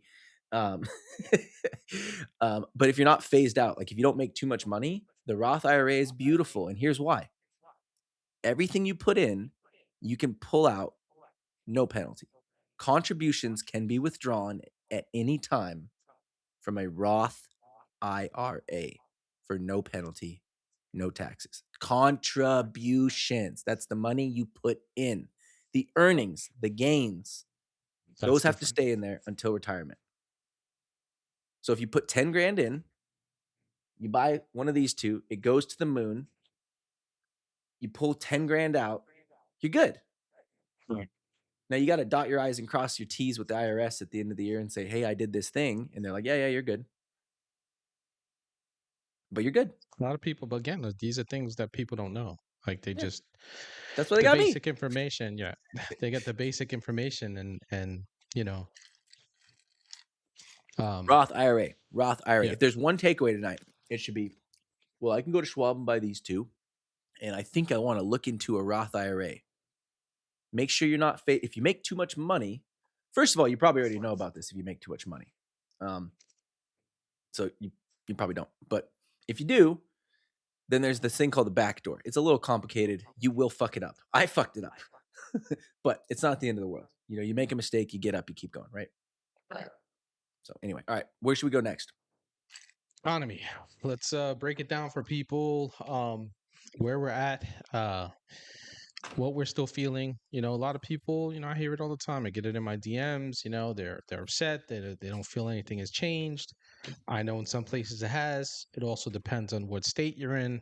There's a lot of different things. You know, if you're in the Northeast or you're on the West Coast, it's probably a little bit heavier for you, a heavier load right now. Well, that load hasn't shifted, and you're still where you were about a year ago, or you feel like you're still at where it just feels like nothing has moved. Um, you know, I know that, guys, I mean, those of us that were paying attention, especially during the last 4 years, you guys know I was definitely. Those of you who follow me and have been following this program, okay, the inflation went through the damn roof the last 4 years. Okay, I'm talking about, and there's a whole bunch of things that we can complain about, and we're rightfully to complain. Our deficit and all that other stuff, the spending that we continue to do, those are things that absolutely contribute to that.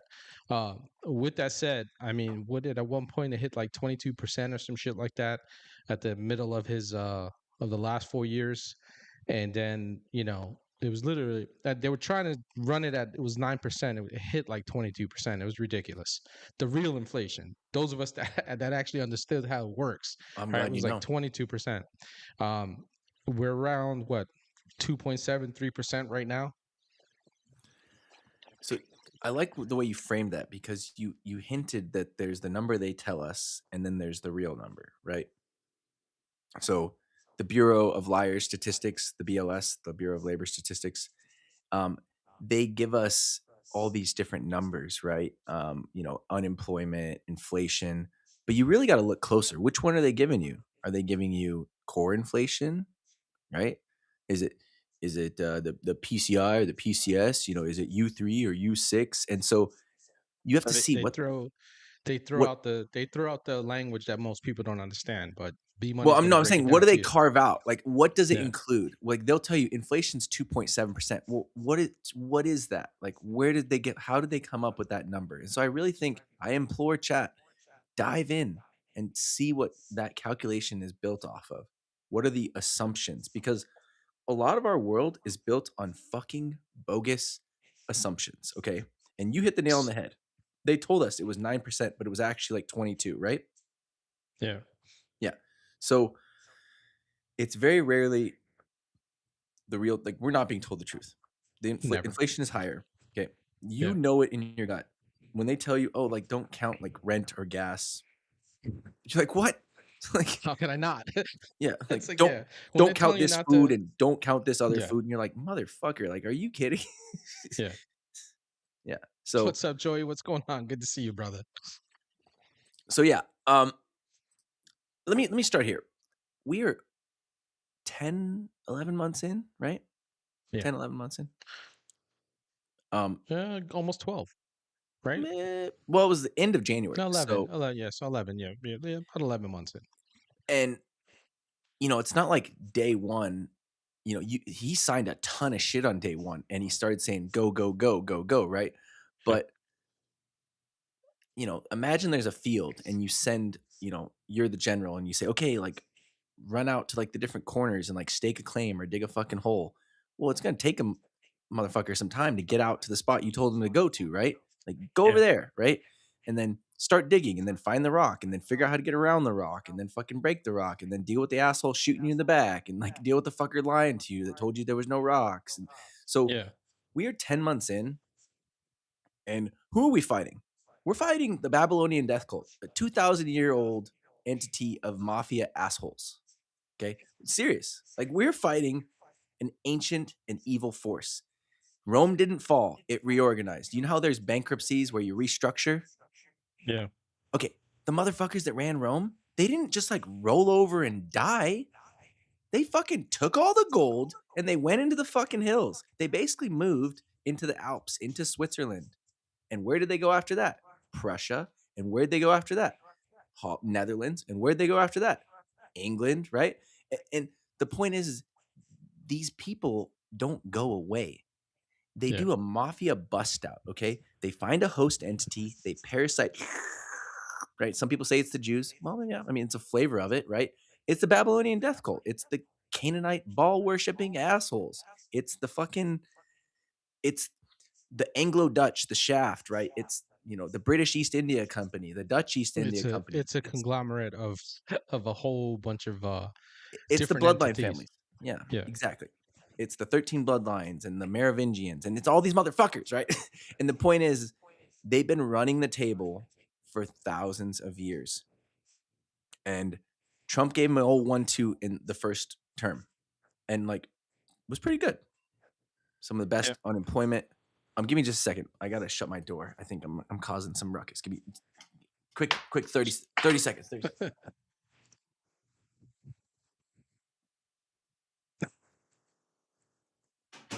Schleppy, let's get some people and let's get some shout outs. The Schleppy's in the house. I saw Joey Canoli dropped in. Appreciate it.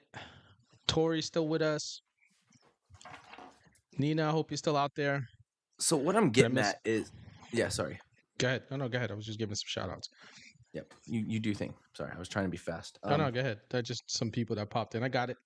Yes, sir. So we're 10 months in, and I think we saw a pretty good amount of progress in the first term. And then the second term was like, the lull or the pause. And now like it's a 3-act play. So we're in the first scene of the third act, right? The first act was Trump won. The second act was the Biden destruction. And the third act. You could put it in terms of Star Wars, right? It was The New Hope, The Empire Strikes Back, and now Return of the Jedi. There you go. Yeah. For all you Star Wars fans like me, Fucking there it nailed is. Fucking nailed it. And whenever you watch the movie, you have that little happy, like, yay, it's like it's gonna be great, right? Like, hold on, what's the third movie in the Star Wars? I'm drawing a blank. It's late at night. Help me out here. Return of the Jedi. Return of the Jedi. So in the originals, the originals. Yeah. Not episode 3, but episode 6. Yeah. Yeah, episode 6. Yeah. So 3 of the OG. You have that beginning part of the movie where it's like, woohoo, yay, like we're gonna do it, like, but then like some shit goes wrong, and so we had that woohoo, yay, we won, let's get out there, it's gonna be great, and we're now in that like second scene, third scene of this third act where like, oh shit, like this is gonna be harder, like getting the Return of the Jedi or the revenge is gonna be harder fought than we thought, and so we're in that. I don't think we're fully in the valley of despair. It feels like it. It always feels like this is the worst moment. It might get worse, bro. Like I'm pretty sure we got another 3 to 6 months of shite. Yeah, I listen. I'm not a black pillar by any stretch of the means, but I'm not an idiot either, right? Like I'm never gonna black pill anybody. I'm never gonna tell people not to vote. I'm never gonna tell people not to stop fighting. It doesn't matter. It matters. I don't care what anybody says. It matters, and I think Trump is the proof of that. Right in his first term, like you said, he came out and swinging. He didn't really have. He was in a fight, but he didn't have a good corner with him, right? So like he managed to get through that fight. Okay, it was messy, right? Like and then towards the end, he started to get bloodied up and stuff like that. Towards the end of his fight, for that first round, right? Then the second round, what happened? He got knocked out. Empire Strikes Back. Okay. All bad news. Yeah. Yeah, all bad Yeah, news. it's all bad news, right? Yeah. He got knocked out, and then the new winner, okay, the new champion was infantile, demented old man, okay, who his people were running his people were running the government for him, running the running the White House, and then what happened? You know, he came back. It's like we'll go from Star Wars to Rocky, right? Yep. You know what I'm saying? So like we'll take Rocky 3. He's on top of the world. He's got everything going right for him. Clubber Lang comes out of Chicago and just puts an ass whipping on him. Okay? Knocks him out.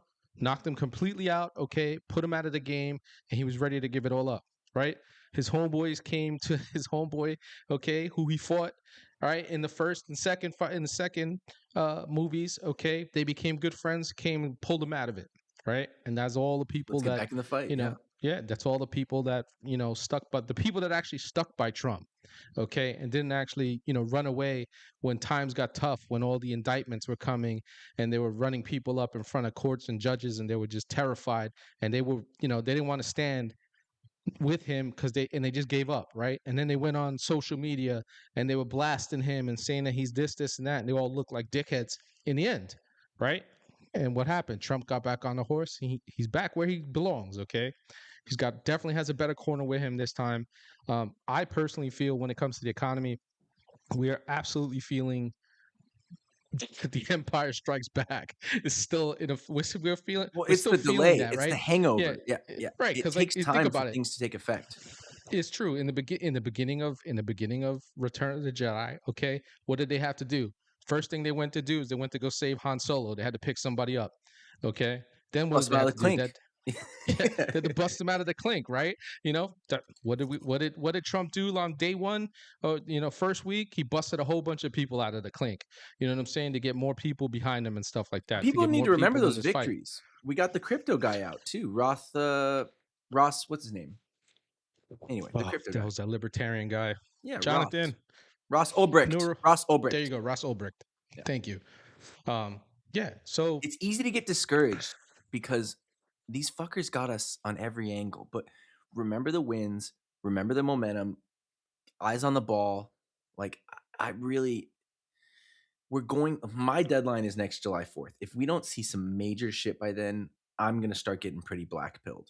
I think that he's got to have some serious like economic wins, like and he does right now with like all the deals, the foreign investments, right? Like the rate cuts, and again, getting the illegals out. Those are things that demand. we just correct. Those are things that we just see on the surface of the deals that he made. We're not seeing like what's actually going on.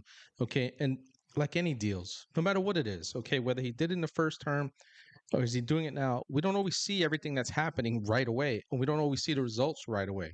Okay, guys, if you guys don't remember, we didn't really see results with the economy until almost late 2017, okay, early 2018, where things started to go through the roof, right? So it wasn't like day one that happened, okay? It's usually a 1 to 2 year lag, yeah. It is, yeah, and think about how fast it actually happened, right? Because he got elected in 2016, he took office in 2017. By the December of 2017, January of 2018, things started to actually pick up and start rolling. Okay, so for that's kind of unheard of when you think about it when it comes to the economy. And I remember I used to make runs from New York down to North Carolina all the time because that's where my family was at, and I was still up in the Northeast. Okay, and I saw that change when I was making runs in late 17, early 2018, when I saw houses going up on Interstate 80. Okay, I'm sorry, it's Interstate 78 in Pennsylvania. As soon as I would hit like 81, all right, still there were these massive warehouses going up and stuff like that, and they're operating now. Okay, but in the last 4 years, when I was making those same trips, those warehouses, there was no trucks in them.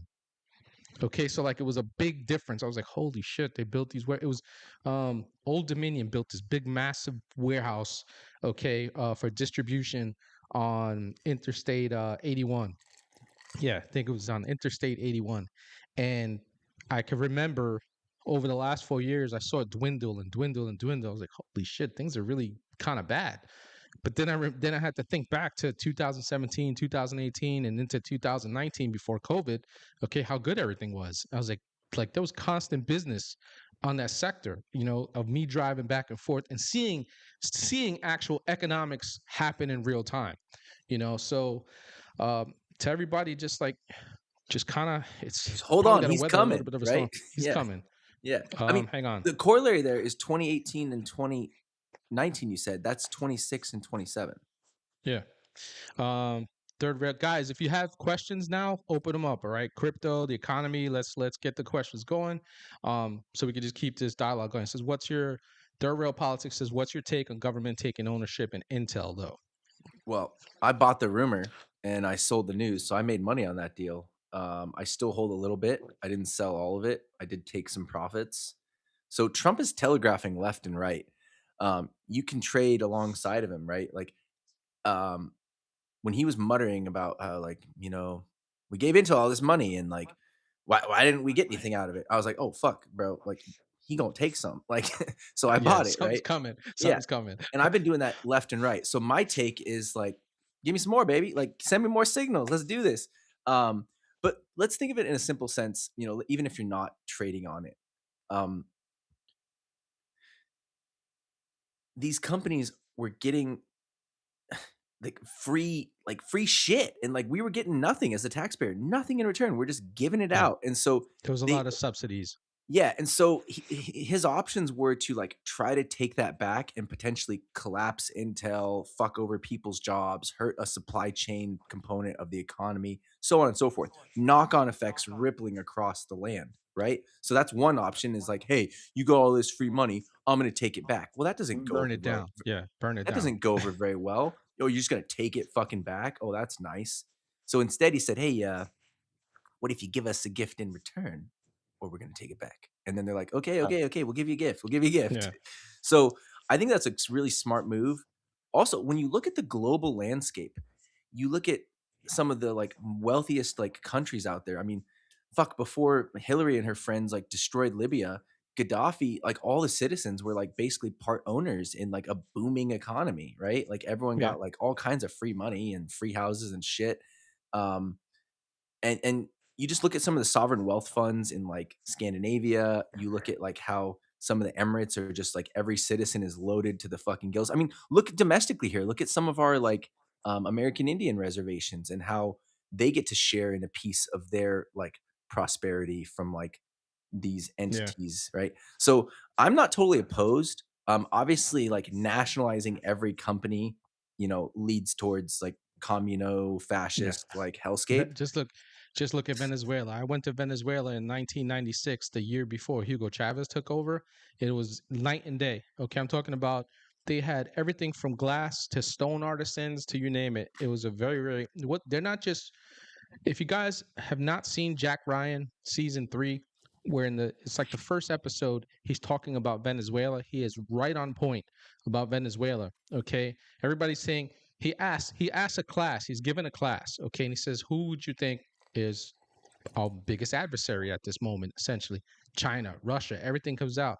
Hey, because nobody's thinking about Venezuela, and they all look at him like he's crazy and he's stupid.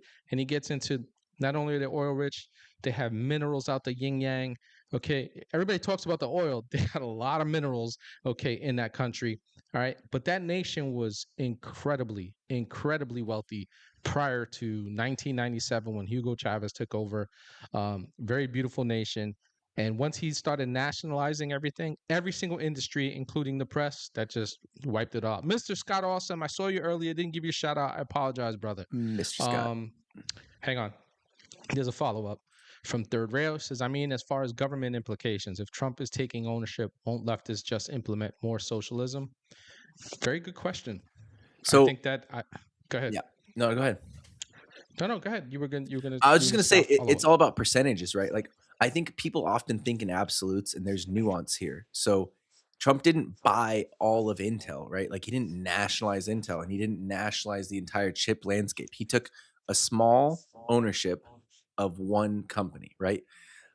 And he did it as part of getting an equitable trade on some bullshit that the prior administration did. So until we see some sort of like rampant activity where it's happening again and again with dozens of companies, and then even then, I would need to see it at like significant like majority holder type situations. Like it would, as long as it's minority interest, I'm not too worried personally. Like 5-10% here and there, who fucking cares? I mean, here's what you have to remember: every single publicly traded company, 5% is held by the underwriting bank. So you're worried about the government having 5%, but meanwhile, the banker class, they all have 5%. Like every company is underwritten with five. And I'm not even talking like the asset managers, like the BlackRock, State Street, Vanguard bullshit. I'm talking Yeah. the fucking underwriters, the carried interest. Okay. They hold 5%. So I would much rather have Trump making equitable trades as long as it's not massive stakes and it's not every single company. And every other countries are doing it. I mean, Japan's been doing it. Scandinavian Forever. countries are doing it. Directly Oh yeah. answering, is it Sean? Was it who asked it? Was it Third Rail That Politics or was it? no, no, third rail politics. Okay, John.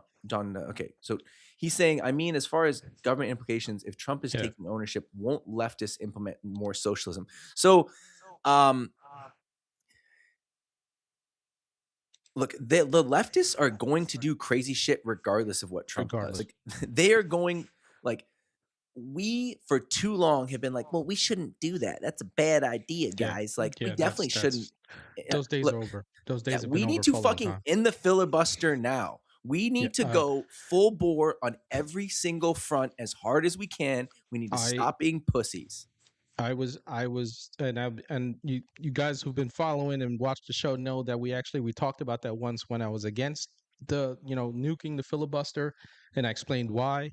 Me too. In regards to our republic and stuff like that, and how the minority should have a voice. But then I started to think about it more and more, and I changed immediately. Actually, the murder of Charlie Kirk changed me a lot. Okay, I saw things. It woke me up out of a fog that I felt that I must have been in. Okay, and I saw your question, Mr. Scott Awesome. I'll bring that up in a sec. And I was like, you know what? Here's the reality of it, okay? Because I know, I'm guys. I turned 52 on this past Sunday. I've seen a lot of shit happen, okay, Wait, in our what? government, okay, including I turned 52 on Sunday, this past Sunday. I I don't watched believe you. Harry Reid nuke shit left and right, okay, and put Republicans in a fucking corner, and we had no way to do anything. All right, so guess what? I know someone like Schumer. Well, it probably won't even be Schumer because he's probably going to lose his seat to AOC. He's probably going to get primaried out in New York, and New Yorkers are going to vote for that idiot. But I watched a lot of stuff happen, okay, and they're going to do it. So I came to the realization and almost immediately was like, they're going to do it. We should just do it first, right? Because, you know what will happen? Shit will start getting done. Okay, I just posted something on Instagram about that too. Carl Higbee went on a rant on Newsmax and posted his rant, and he talked about that. Nuke everything because they're gonna do it when they get in. Okay, Two they're words: gonna do it when they get. game theory. Yeah, Okay. So there's a thing called the prisoner's dilemma. Okay. So third rail, I get what you're saying. Well, if it set a precedent and we all know the left will use it, they're going to do it anyway. In the prisoner's dilemma, where you're both prisoners and the interrogator says, squeal on your friend and you'll have a lesser sentence, but you'll get in trouble, or like, somehow neither of you squeal and you both escape, right? Well, the prisoner's dilemma is the other guy's gonna squeal, and if you don't, you're fucked. So you both have to squeal. Like it's the way it works. It's the prisoner's dilemma. It's game theory. And so when you say, well, it sets a precedent and we all know the left will use it, they're going to do it anyway. Game theory says they will do it anyway. We need to do it first. They're they've going done to it already. strike. We need to No, strike. but So B Money, they've done it already. That's what I'm. That's what they've I'm been getting at. doing Is it. that They've been fucking yeah, doing it. Yeah. that's what I'm. That's what I was saying is that I watched it all happen, and it changed. It made me come to the realization that if we don't do this now, okay, to just get things across the board, so he can sign. He's so we can get like good solid things.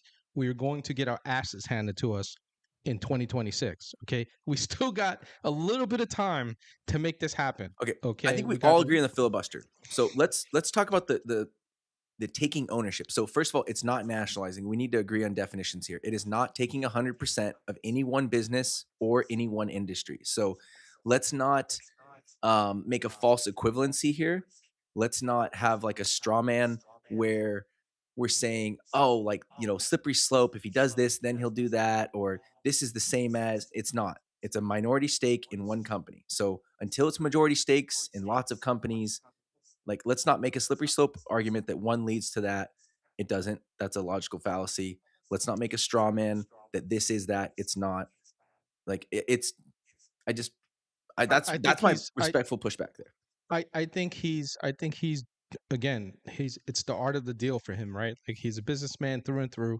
Okay, and just to and listen, third rail, I get your feelings, and I'm not, trust me, I am not going to tell you to not feel that way. If your gut is telling you, fine, but we're just trying to explain that Well, you're allowed to there be is a unhappy. big Let's difference. argue. Yeah, there is a big difference of a Hugo Chavez type takeover or Fidel Big fucking Castro type difference. takeover, okay, or the way the Chinese took over everything and stuff like that. There's a big difference than just taking them on the government. Like Mr. Scott Awesome says, there are so many of these little deals that have happened with companies here in the United States and with the government that we don't even know about. Okay, this is something that's actually been going on for a long time, and like what B Money was trying to say was with Intel, they were getting everything subsidized out the yin yang, and the American taxpayer was not getting anything in return. All right, so this is he just kind of gave them essentially an ultimatum.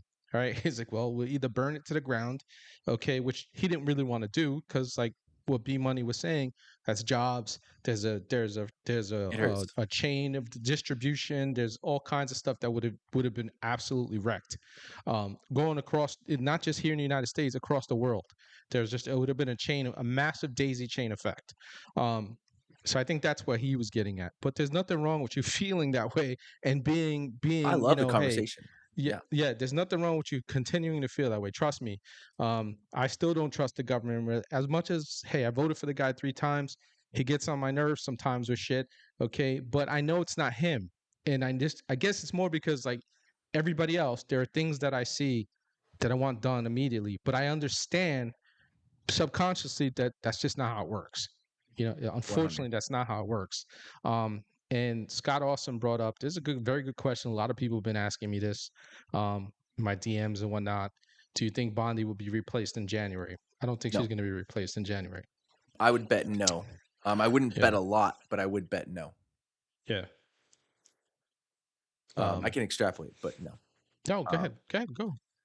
yeah, I mean, for me, like, obviously, none of us are seeing it at the speed we want to see it. We all want to like get to the end of the movie. I want to see the part where we win. Like, please tell me we fucking win, right? Yeah, But look what happened with Diddy. Like, that Rico case was rushed. How did it go? not very well. He fucking like got off scot free. Nah, What's they didn't worse? get him on What's any of the Rico shit. if we could choose your own adventure, would you rather choose to be very frustrated and wait 3 to 6 months more for like shit to happen, or to have it fucking rushed and screwed up and like swing and a miss, whiff, fucked up? Yeah. Well, I'm tired of the swing and a miss because think about it, right? Diddy, Letitia James, fucking Comey. Um, uh, it's a good fair point. Third rail says yeah, but the government isn't supposed to be in the business of business. I know he's not pulling a Castro, but the left are licking their lips. He should have tried to pass something ending subsidies, but see, he can't pass that. That's Also, not yeah, that no, you go he ahead. You can't go ahead. pass that, right? Like, but he could have written an executive order on some of those things. I agree. Okay. But to actually end some of those subsidies that are written in law, okay, it has to go through our Congress. Our House has to do what they're supposed to do. Okay, get it over to the Senate, let it fucking sit there forever before it can get across his desk. There were some things that he could. I'm pretty sure in a lot of his executive orders, there were things that he put He's in those trimmed a orders. And ton of that. He's really yeah, cut a shitload. And if you look at even just like the one component of like US aid and the subsidies through NGOs and that shit, I mean, it's fucking massive, bro. And the one big beautiful bill trims up tons of like other components, regulations. And now, if there's a specific list of subsidies that you're looking to get worked on, like, let's talk about it. But I think making these broad brushstrokes, like he should have ended subsidies and like, I don't think we're looking at the nuance here personally. And I also think that it's good for us to discuss these things, but for us to think we have more information or better decision making than him and his team, like, I'm sorry, like I I think that the team he's got right now is fucking all star, and like I get people's frustrations with Blondie and Patel, but like, let's back up a second. First of all, the fog of war is thick. Second of all, battle fatigue is real. Third of all, when you confuse the enemy or you're trying to confuse the enemy or taking on a multi-thousand year Babylonian death cult, you don't fucking tell them what you're doing or you're about to do.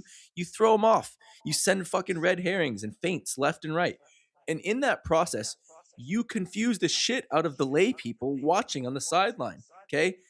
We're watching the football game and we're like, oh no, fuck, like we don't know what's happening. And so I just think we need a little patience here. Here's what I'm asking for. I think he's telegraphing again and again and again what he's doing. And he's also setting a soft date, July 4th next year. That is a very important date, in my opinion, because he keeps talking about how we're going to celebrate. We're going to celebrate. Well, what the fuck are we going to celebrate? If Blondie and Patel haven't arrested people, if we haven't seen some sort of meaningful change or fix or like end of subsidies or all these things we want to see, fucking Fauci going to jail, you name it, right? Like if we don't see some shit by then, I'll jump on the black pill. Like Bondie's got to go. Trump's fucking up. Like all this shit is fucked. But you guys, we have not even finished the first year. We are 10 months in. We have over what do we have? 20, I think we've got like 40 days. What is it? How many days is it? What's that? 17. I think, yeah, we got For about what? 40 days until the end of the first year. We got about a month and a half. Yeah. Nothing is ever going to happen. I, All right. I will Well, agree. I'll agree. I disagree, but I will. No. I was agreeing with Mr. Scott Awesome. Yeah, James Comey's daughter shouldn't have even been anywhere near that. There are little things like that that are annoying, right? Um, but what you guys got to remember is that case was built up before the Trump administration. His administration should have came in and absolutely probably put the clamp down on it, right? And hey, you guys, there should have been more oversight. I agree with that. I can agree with that. Okay, I think that's true. Um, I look at I look at Trump as the roadrunner in a lot of cases, right? Like he's got everybody running after him, and then he goes meet me, and he bolts into a different direction. He's saying a lot of shit. I always tell people pay attention to what he's doing, okay? Because sometimes you just cannot listen to what he's saying. Because he'll say one thing and then do something different, and then he's got everybody like Wile E. Coyote with an Acme trap, and it just fucking implodes on them, and he makes them look stupid. Okay, there are things that he's done that we don't like, and we've called him out on this show. You guys know that we call balls and strikes. Those of you who've been watching us, there's some shit that we don't like. We say it, because that's I what think we're it's good to supposed to discuss do. it. Yeah. Yeah. But in the same way that you don't want to go Tokyo Rose and sabotage yourself by constantly attacking your own side, I think that we have to let him fucking cook, you guys. Like I strongly disagree. I've marked your words, Blondie, and I strongly disagree. You say nothing's going to happen. I think something's going to happen. Mark my words, right? Mr. Scott says Patel has already shown his hand. In what way? Like, I think he's shown his hand of doing a lot of good things. So I disagree there. And look, I'm a contrarian. I do this all the time with my investing. Most of this chat is like a lot of the messaging out there, and we're all being told by our side, right? The alleged influencers on our side, General Flynn and Alex Jones and Tucker and all these people that probably are fucking infiltrated. And I can actually show you some of the receipts on that. That the thing now is that we're all supposed to jump on the bandwagon that we're fucked, nothing's going to happen, we're being tricked. And like, I'll tell you right now, I'm a contrarian. This is how I invest. This is how I feel about politics. I think all you doomers are wrong. I think They things may are turn happening. around. So I don't Well, don't come for me, chat. But mark my words, you're all wrong. nah, listen, I get the sentiment. I absolutely get the sentiment.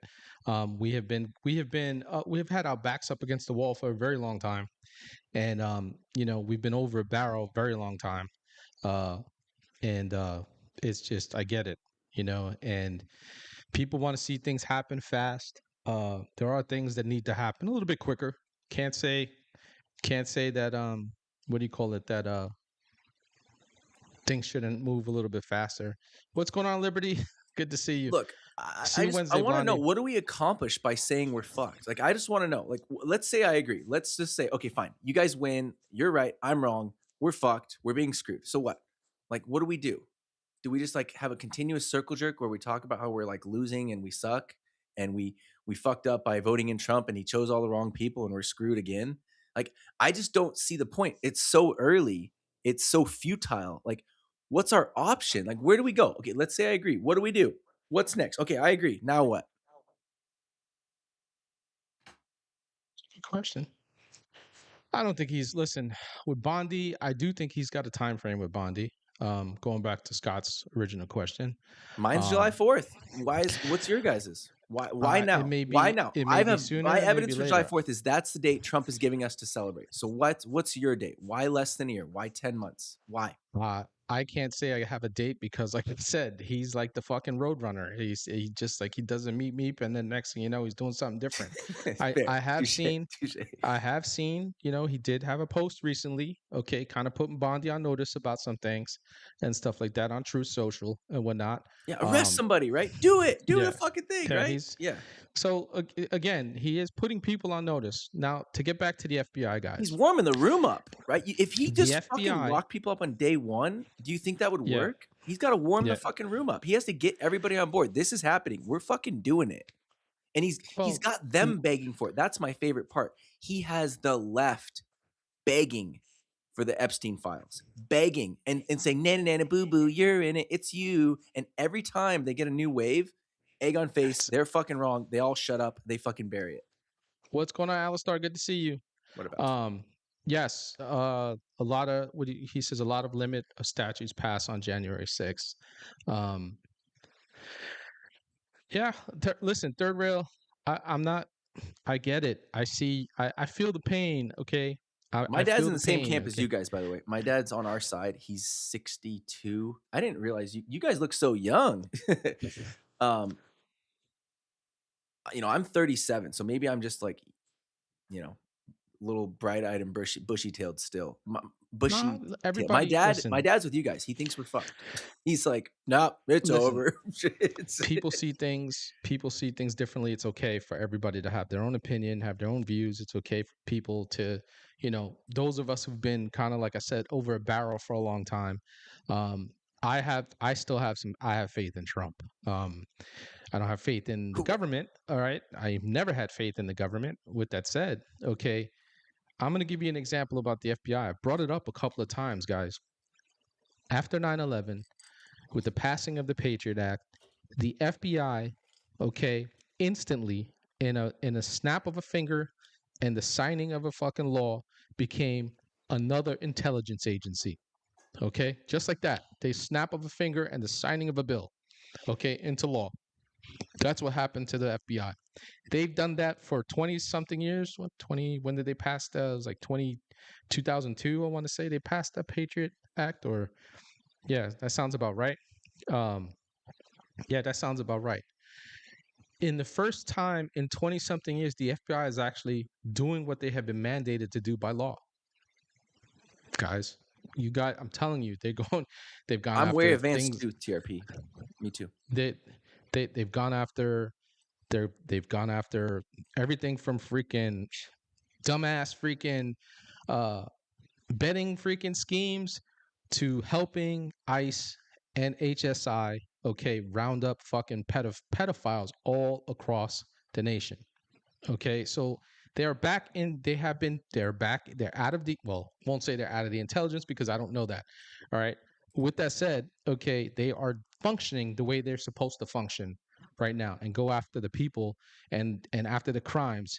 And what people don't understand is the FBI just can't get into every single crime involved in a state. That's just not how it works. Okay, they in like 90% of the cases, they have to be asked for help, okay, by whatever agency, jurisdiction, the governor, whatever it is, okay, to come in and help and use their resources to help in a case. And in that, it doesn't become an FBI case. They just help with resources.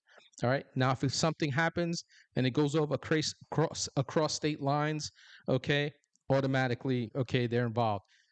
on capital freaking crimes. They can get involved on that too. They can do their own separate investigation and stuff. So they're in a function, guys, that they're actually doing once again. All right.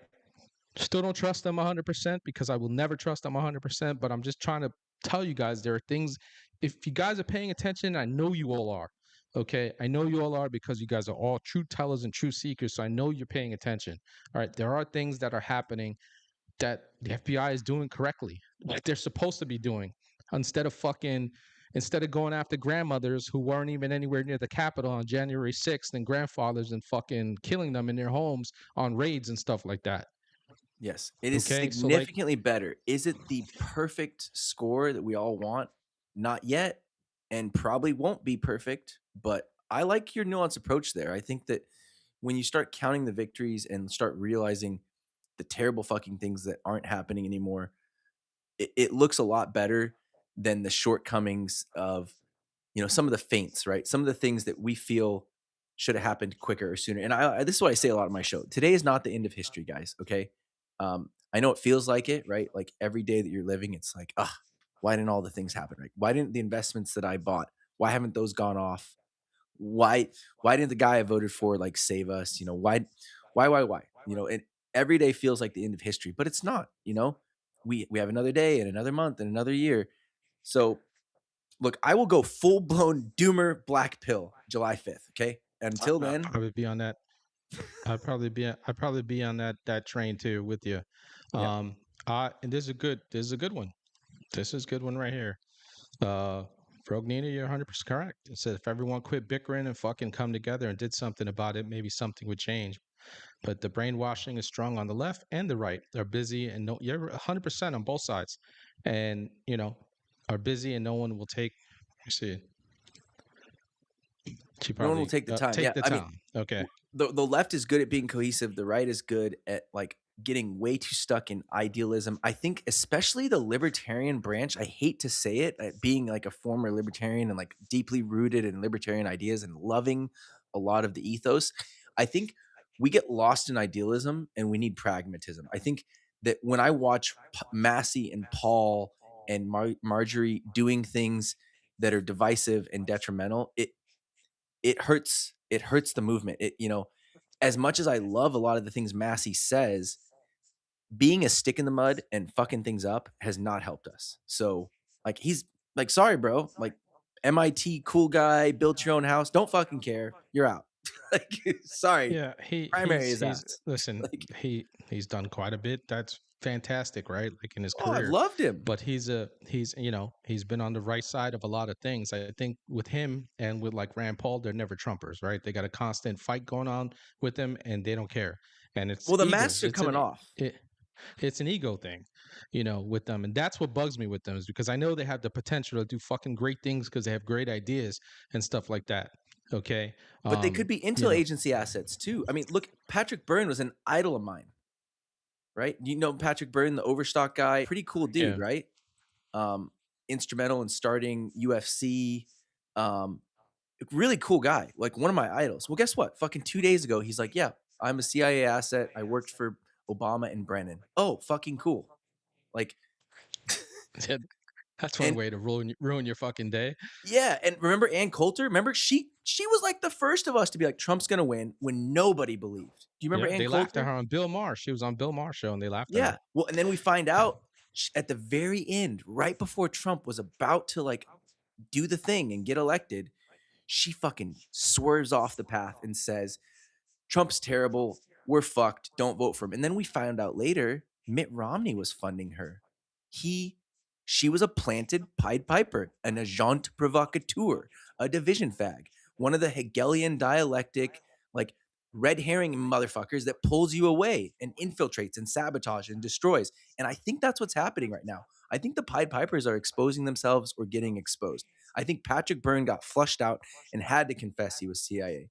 I think that Massey and Paul and Marjorie Taylor Greene are either being activated by their handlers or forced out of the bush by the fucking flushers. And so just keep your head on a swivel. The more of these people that look like they were on our side that are turning on Trump and trying to convince us to turn away from him, the more you need to look closely at them and say, who's your handler?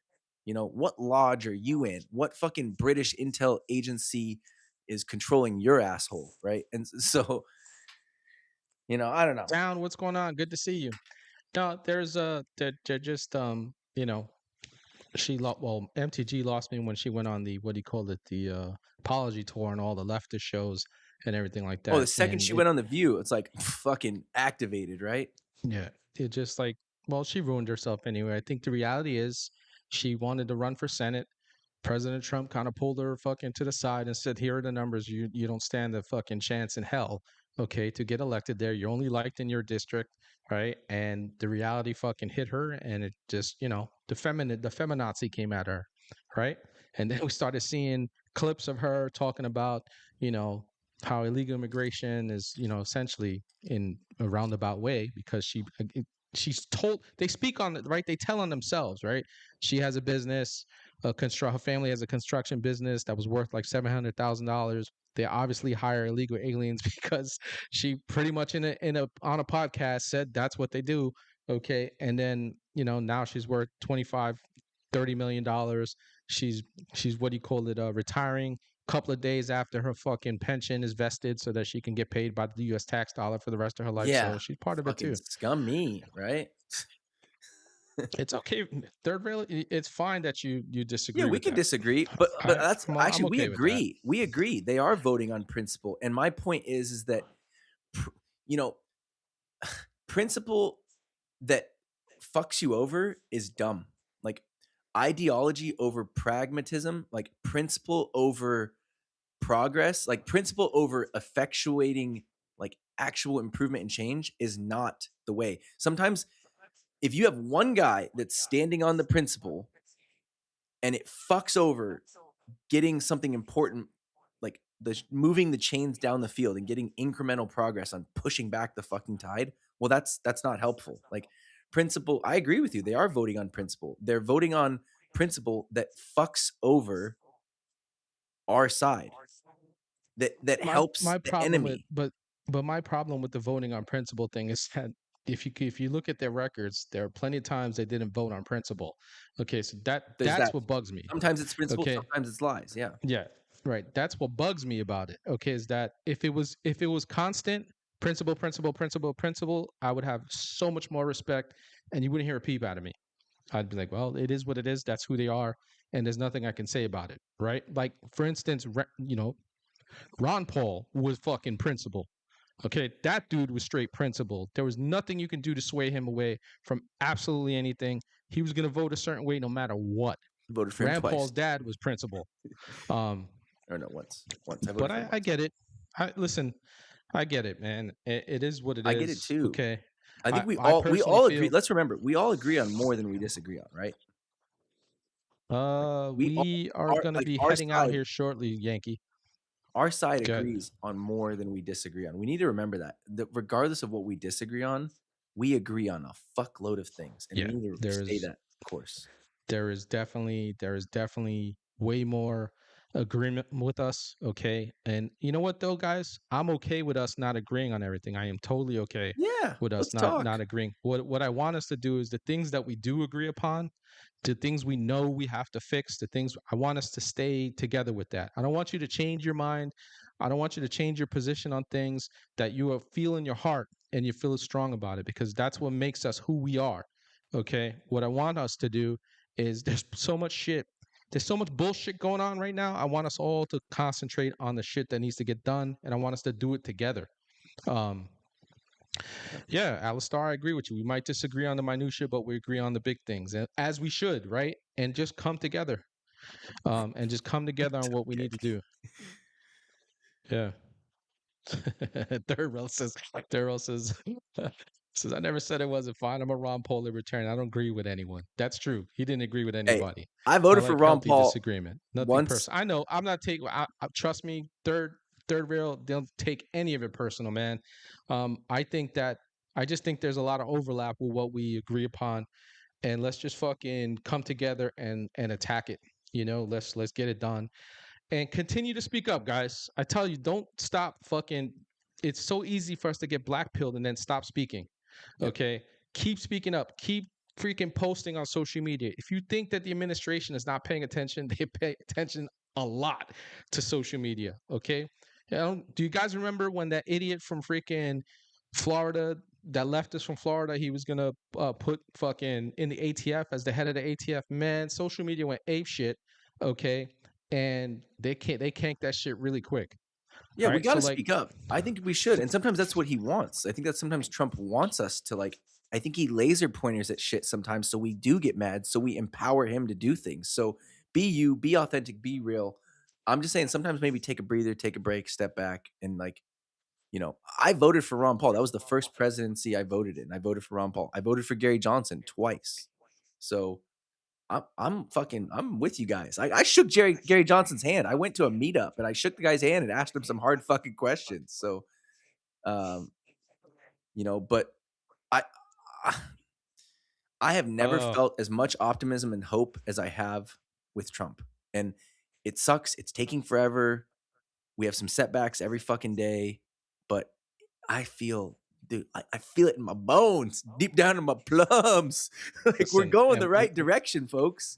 we might come back on July 4th and be like, fuck, we were so wrong.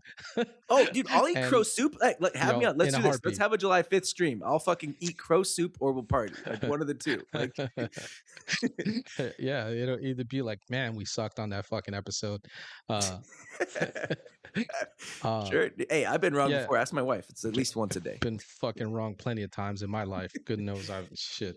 I'm been wrong more times than I've been right uh, in my life. So in the end, like I said, fam, I want us to continue to be who we are. I want us to continue to, have these discussions with one another, and even disagreements. I don't want us to, I want us to continue to have civil discourse with one another. Okay, like Rogue Nina just said, um, Yeah, we are Charlie. and yeah, I want us to continue to do that. Uh, and I don't want us to have to agree on everything. We shouldn't. We're not a monolith in thought like the left.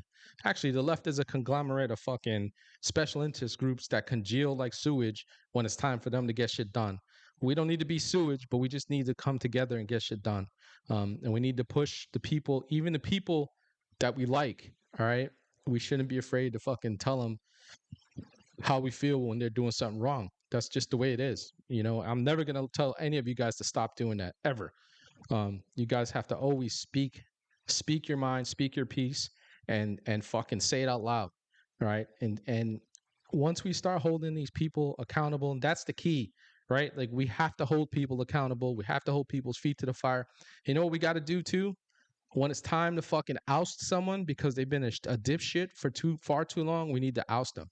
We need to take everything in totality and be like, it's time for them to go and put somebody else in. Because if we keep doing that every 2 years, okay, a lot of elections, not even on a national level, I nominate every 2 Patch years. McCain. Yeah, no shit. But not even just on a national level. There are a lot of local, which are more important. Oh, okay, bro, elections. Indiana, All right, fuck 'em. that are Fuck 'em. every fucking 2 years, guys. Okay, hold people accountable. If they don't do it, get the next person. If they don't do it, get the next person. Because by the third or fourth person, they're going to look at the history of the seat that they're in and be like, shit, every time someone didn't do what their constituents want in this district, they fucking booted them. All right. We used to hold people accountable in this country. We stopped doing that. And we got into voting for fucking popularity and not policy, and many of us now are not doing that anymore, which is a good thing. But we need to get back and to get that. active. Be local. If there's no candidate, like if you feel like fuck, there's only one. Like, well, go get involved. Like, find one. Be the candidate. Find a candidate. If you got a candidate in your district and they need a fucking platform, send them my way. Okay, you got a good, strong, conservative, libertarian, whatever. Okay, and they want to make changes in your district, in your town, or whatever like that, your village. Send them my way. I'll put them on. I will give anybody who is fucking wants to just fix America, okay, and give people their freedoms back. All right, a voice. I will have that. My platform is always open for that. Yep. Me too, third rail. Yeah. We're the same person, third rail. I wore a fucking MAGA hat to a bar one night back in God, what year was it? It might have been 2017. Anyway. Yeah. I love you all. believe you, third rail. I can tell all of you that are in the chat, okay, talking with us and everything like that, are invested in this. Because listen, guys, the only people who are going to save this republic are us. Okay, we have to do it. We the people is we the people for a reason. Okay, our republic will fucking fall if we stand idle. All right, every time Yeah. we stand idle, we fucking a domino falls, guys. Okay, and then we have to fight twice as hard the next time to get it back. So like we got to stop with the apathy. I'm not talking about any of you guys Well, we're in already winning. particular. You got look, you doing this show, me joining you, the chat being here. We're already fighting. Okay, we're doing more than the people that like. Oh, I don't even want to talk about it. Right. So there's layers of it, just like the Bitcoin rabbit hole. There's layers to this thing, and the next Yeah. level up is going and joining those like I fucking can't even remember what they're called, but like the local like district, party stuff, right? Like I'm not saying you have to be a candidate, but like get involved, right? Like count Yeah. votes, fucking right? I mean, there's Yeah, layers to you this don't. thing. Yeah, I was about So, to say you don't have to exactly run for something, but if you have the opportunity to get involved, get involved. You know, understand people's life is their life, but get involved. And again, guys, if you know people who are looking to run, and you know the mainstream media, the local parties are not going to fucking help them. I will do what I can on my end to put people on this show, okay, so they can speak. All right. Um, and if you're a leftist fucking watching right now, none of your leftist party people are gonna ever be on my show, ever. I show no quarter for commies. My moderators are commie killers. We show no quarter to them. After you guys took out Charlie Kirk, that was the end of that for me. yeah. It's all America first from here on in. And again, if you guys have people who want to, who need need a voice and need a place to share their voice, by all means, send them my way. Anyway, B Money, go ahead and plug yourself, brother. Let everybody know where you're gonna be at, where they can find you again and whatnot. And let's get ready to roll. I gotta find a place for us to to raid. Yes, Cass, if you're sir. in there, Cass, if you're still there, honey, or Neuro, let us know if you got somewhere you think we should raid. All right, I Go ahead, B Money. dropped a link into chat. If you click that, you'll see I've got 3 main channels. B Money's my main channel. That's where I talk about money. Monday, Tuesday, Wednesday, 8 a.m. Eastern time. Thursday, the Guido takes over the stream. The Dago from San Diego, Mr. BWAP himself, and he plays a little modern retro Game Boy mix of old games and new releases on Palmer Lucky's mod retro chromatic platform for Game Boy games, old and new. And the third channel there, that's kind of a new idea I've got where you can track GameStop and other tickers, listen to some music. But yeah, I'm B Money. You can find me elsewhere as BryGuyBMoney. I talk about money. I try to make it fun and funny. I talk about politics, conspiracy theories. I have a segment every day where you can ask any question about any money, any asset class, right? Real estate. Like I've got a real estate license. I got a duplex. I've been involved in almost 100 transactions. You know, bonds, precious metals, commodities, collectibles, you name it, crypto. I'm about it. If it's got to do with money, I like it. Everything's got to do with money. I'll find a way to talk about it. So yeah, stop on by, follow, repost, all those things. That's it. That's what I got. Appreciate it, man. I definitely, absolutely appreciate you coming on the show. Had a great introduction for people who may not know. I know many of the people do about crypto and whatnot. Um, yeah, love you, Liberty. Your And thank you pierogi is so the much for only having one me for on, me, Big hon. Red. Thank you, chat. Yeah, man. Yeah, so I was about to say, stick around though, man. I wanna run something by you and Yeah, let's see talk. what you think I and like Jim whatnot. tells you. Neuro suggested that. I don't know if you got other ideas. I just grabbed what the hell what channel did I go to? Yeah, Jim tells you, Neuro. Is that who you said? Yeah, I actually went on my own to go get that. Jim tells you. Yep. Yeah, he's great. Yeah, that's where we're gonna go. I've never rated him before, so that's where we're headed to. Jim tells you that's where we're going. Guys, it's been a fantastic show. Appreciate you all for Love you showing too. up, to come hang with us. All you people who are B Money's people, you're now my people too. We're all We're each one other's big people. family here on Rumble. That's We're right. constantly trying to grow this family, each other's, we cross over on a lot of different things. So it's just one big, happy, dysfunctional family here on Rumble. And That's we right. absolutely love every single one of you guys. And again, it's okay for us to disagree on some things as long as the things that are really, really No important, Diddy. well, they're all important. Okay, we all come together. And yeah, no Diddy. we all come together. No homo. Gotta say no homo. No We come Diddy. together, right? You know, we argue like we're like family, right? Just step outside, smoke a cigarette, have a drink, come back Yeah. in when you're chilling. Like, Yeah, definitely, definitely. Yeah, thanks, Neuro. We're definitely gonna go. That's where we are definitely going to. Who was that again? That was stick around, Jim fam. tells We're you. gonna raid Jimbo. We need you to light up the emojis. Definitely, definitely. I am the big red one guy, signing out. And remember that together and only together can we break the machine. God bless you all. God bless America, and have a great night. I will see you all on Wednesday. Blondie will be back. Friday, it'll be Red Day should be back with us on Friday. And it's actually Red Day's birthday, guys. So come back, and all of you guys wish him a happy birthday and whatnot. So sending you guys over right now to Jim Tells You. Never rated him before. Here Let's we go, guys. go. See Bring you that all hype on chat. Wednesday. Oh, and I'll be gaming tomorrow, guys. It'll be premium though. Oh, I might not be around too much this month with the holidays. So if you don't see me, I'm alive. Right on. Let me hit end broadcast.